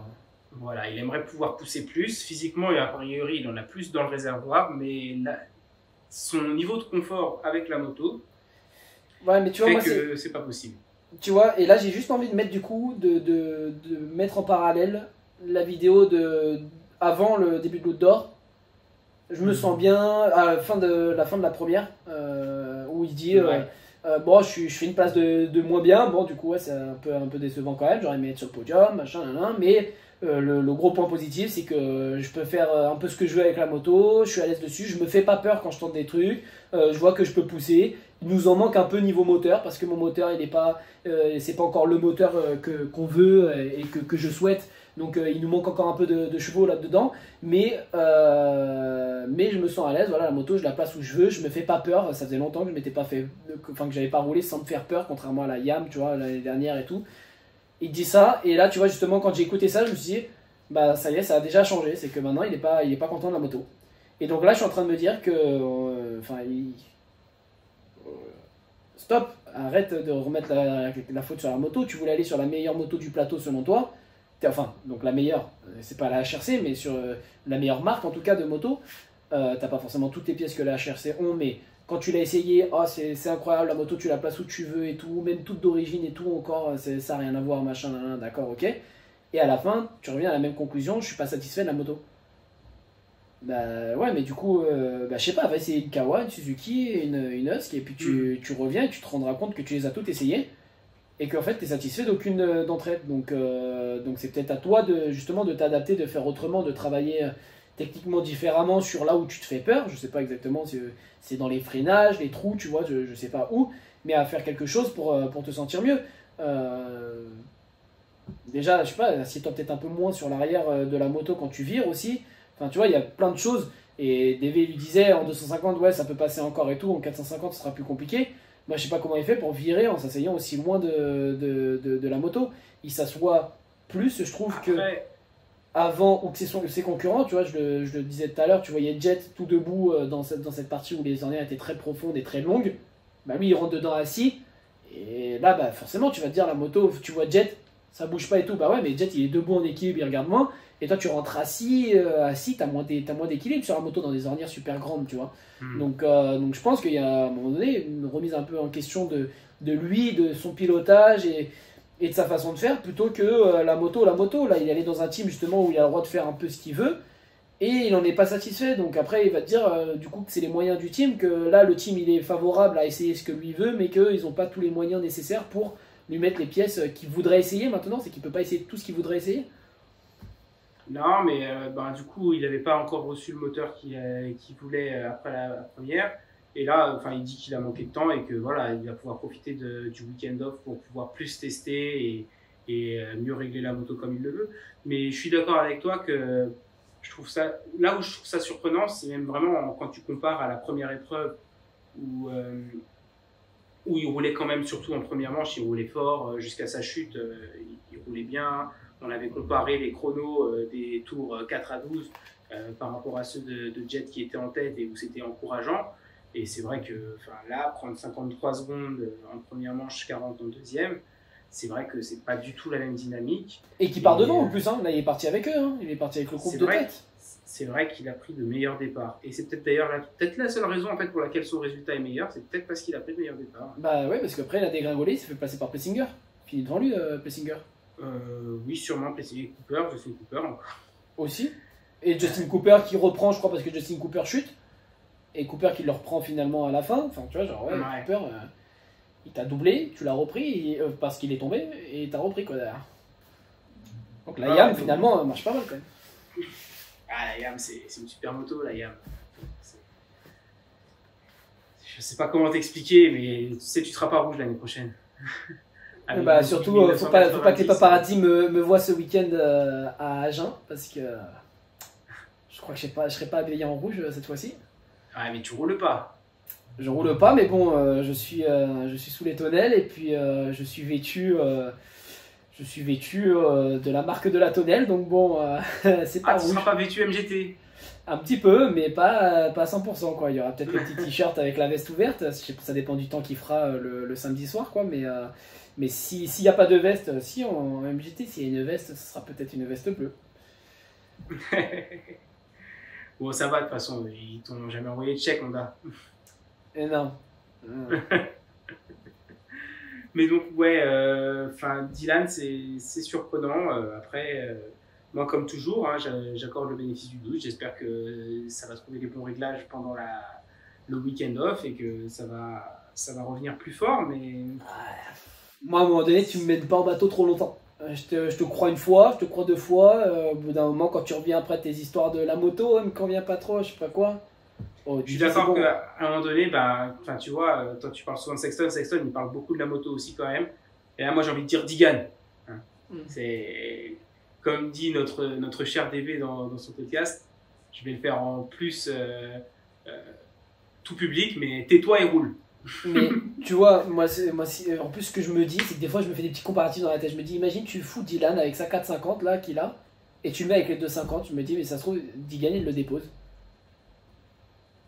J'ai pas comparé les temps, mais voilà, non, et puis après tu peux te dire aussi que les temps tu peux pas trop les comparer parce que la piste elle est pas aussi détruite ou je sais pas quoi, mais bon, à un moment donné, s'il y a 5 secondes d'écart par exemple, piste détruite, je pense pas que ça justifie. Et puis au pire, tu compares le dernier temps de la catégorie 250 et le deuxième ou troisième de la catégorie 450. Et bon, la piste ouais, bon, il y a des choses à regarder, mais bon, voilà, tu vois, et moi quand je vois ça, et il y a des fois j'ai l'impression du coup que genre, il aurait presque régressé, tu vois. C'est ok, le niveau il augmente, ceux devant progressent, je pense, tu vois. Le niveau évolue et augmente, tend à augmenter. Mais quand tu cibles juste Dylan, j'ai l'impression que même par rapport à l'année dernière. Il roule pas. Alors après, est-ce que c'est la moto, est-ce que c'est le pilote, est-ce que c'est un combo des deux? J'irai pas rentrer là-dedans parce que clairement, moi je suis pas capable de savoir, mais c'est certain qu'il n'est pas au niveau qu'il était en 2021, auquel il était en 2021 quand il a gagné le titre. Ouais, et même l'année dernière, tu vois, moi je pense pas qu'il soit au niveau de l'année dernière non plus, quoi. Ouais, je suis actuellement. Et la preuve, de toute façon, c'est que Plessinger, il y avait match avec Plessinger l'année dernière. Et même, je pense qu'il était un peu au-dessus quand même, si on fait une moyenne générale. Mais bon, en tout cas, il y avait match. Et des fois, il était derrière, il allait le doubler. Des fois, bon, c'est un peu Plessinger, mais bref, ça se fightait les deux. Je pense que Plessinger est un peu meilleur que l'année dernière pour le coup. Je pense qu'il a continué de progresser un petit peu.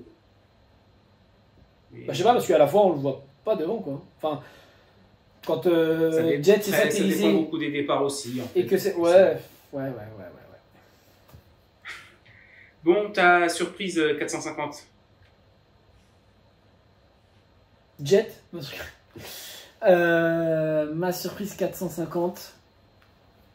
Tu sais ce que c'est la surprise 450 de Sexton?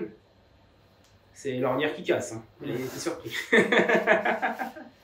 Ouais, ben en 450, j'essaie de regarder un peu plus loin parce que Jet, non, ça me surprend pas. Sexton au final, bah voilà, qui chute et tout, c'est pas surprenant, c'est chiant, mais c'est pas surprenant. Hunter à sa place, et il y a qui derrière 4, 5 Ça doit être Cooper, hein, c'est Justin Cooper ou Plessinger 4 et 5. Ouais, avec Anderson pas très loin aussi à mon avis, et Ferrandis quoi. Enfin, ouais, ça doit être Anderson 6 et Ferrandis 7. Voilà, bah. Ouais, j'ai pas de surprise quoi. Moi, ma surprise, c'est Phil Nicoletti, qui déjà est de retour. Je savais pas qu'il allait rouler. J'avais entendu qu'il allait rater encore jusqu'à après le break, en fait. Ma surprise, C'est qu'il a été absent à un moment donné. Tu te rappelles pas qu'il a chuté à Hangtown et il se tenait un petit peu l'entrejambe et tout, il rampait un peu par terre. Ouais, Il a chuté juste avant les vagues à Hangtown en fait et il s'était fait un petit peu mal au genou. Et du coup, donc voilà, je sais pas exactement quel dommage il a fait à son genou, mais du coup il a été absent des 2 suivants. Non, c'était la 4e là. Donc il a raté qu'une épreuve au final, il a raté que Thunder Valley. Je pensais qu'il allait rater celle-ci aussi, au final il était de retour et il nous a fait un petit all shot en 2e manche. Bon, du coup, un peu classique quand même, parce qu'il l'a fait, il est parti devant la première. Il est parti Ouais, mais ce qui devant. m'a surpris, c'est de le voir là. Oui, première, il est parti, il était dans le top 5. Ouais, et puis même que là, il disait justement, il laissait pas passer, parce que là, il était dans le coup et tout, donc pas forcément pour la gagne, mais parce qu'il n'avait pas laissé passer tout le monde et tout. Ah oui, non, tu parles à la première épreuve. Oui, Oui, il avait fait un. Mais pareil, Hangtown, 2e manche, il me semble qu'il avait fait un bon départ, et il était 3 ou 4 quand il fait sa chute et il se fait un peu mal au genou. Et une déception en 450 ? Bah, j'ai envie de citer du coup Ferrandis encore. Parce que cette fois-ci, en plus, il était parti devant. Donc je me suis dit, allez, boum, t'es devant, imprime le rythme, mets au cul là et vas-y, enchaîne. Et au final, voilà, là, il est parti devant et il est descendu, quoi. Donc, et il se retrouve au final, tu vois, 7 à faire les résultats qu'il faisait en SX au final. Alors que le motocross, c'est plus, voilà, il a gagné un motocross MX 450 en 2021. Donc, et il y a moins de monde qu'en SX. Parce en qu'on plus. n'a pas Thomas et Webb. Et Roxane. Et Roxane. Donc ouais, en plus, t'as des gars. Et Sensarolo. Et Prado, qui a gagné une hit en même temps que lui. Du coup, ils ont le même nombre de compteurs de victoires de hit ou de finale, tous les deux. Peut-être qu'il lui faut une cascade à cette finale. Mais la Husk, là, vas-y, qu'il aille sur la Husk, une moto d'usine, qu'on lui remonte les bretelles un peu et lui dire écoute, mon garçon, non, on sait comment elle fonctionne la moto, ça fonctionne bien, plutôt au truc et progresse. Et là, il va revenir gagner un titre. Mais J'aimerais. Bon, bah écoute, moi j'avais pas de déception pour les 450. Parce que Dylan, vu que c'était un petit peu mieux, je me suis dit allez, c'est encourageant, je suis pas déçu, tu vois. En vrai, ma déception, ça va être qu'il n'y a pas de course ce week-end. ça va nous manquer quand même. Hein. Bah écoute, tu devrais suivre sur un live Facebook le SX Tour et puis on pourra en débriefer si tu veux.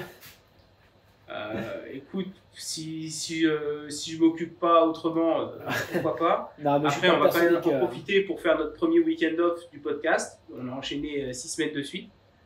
Donc ça va me laisser le temps pour faire un petit peu plus de montage et de contenu annexe, de clips du podcast.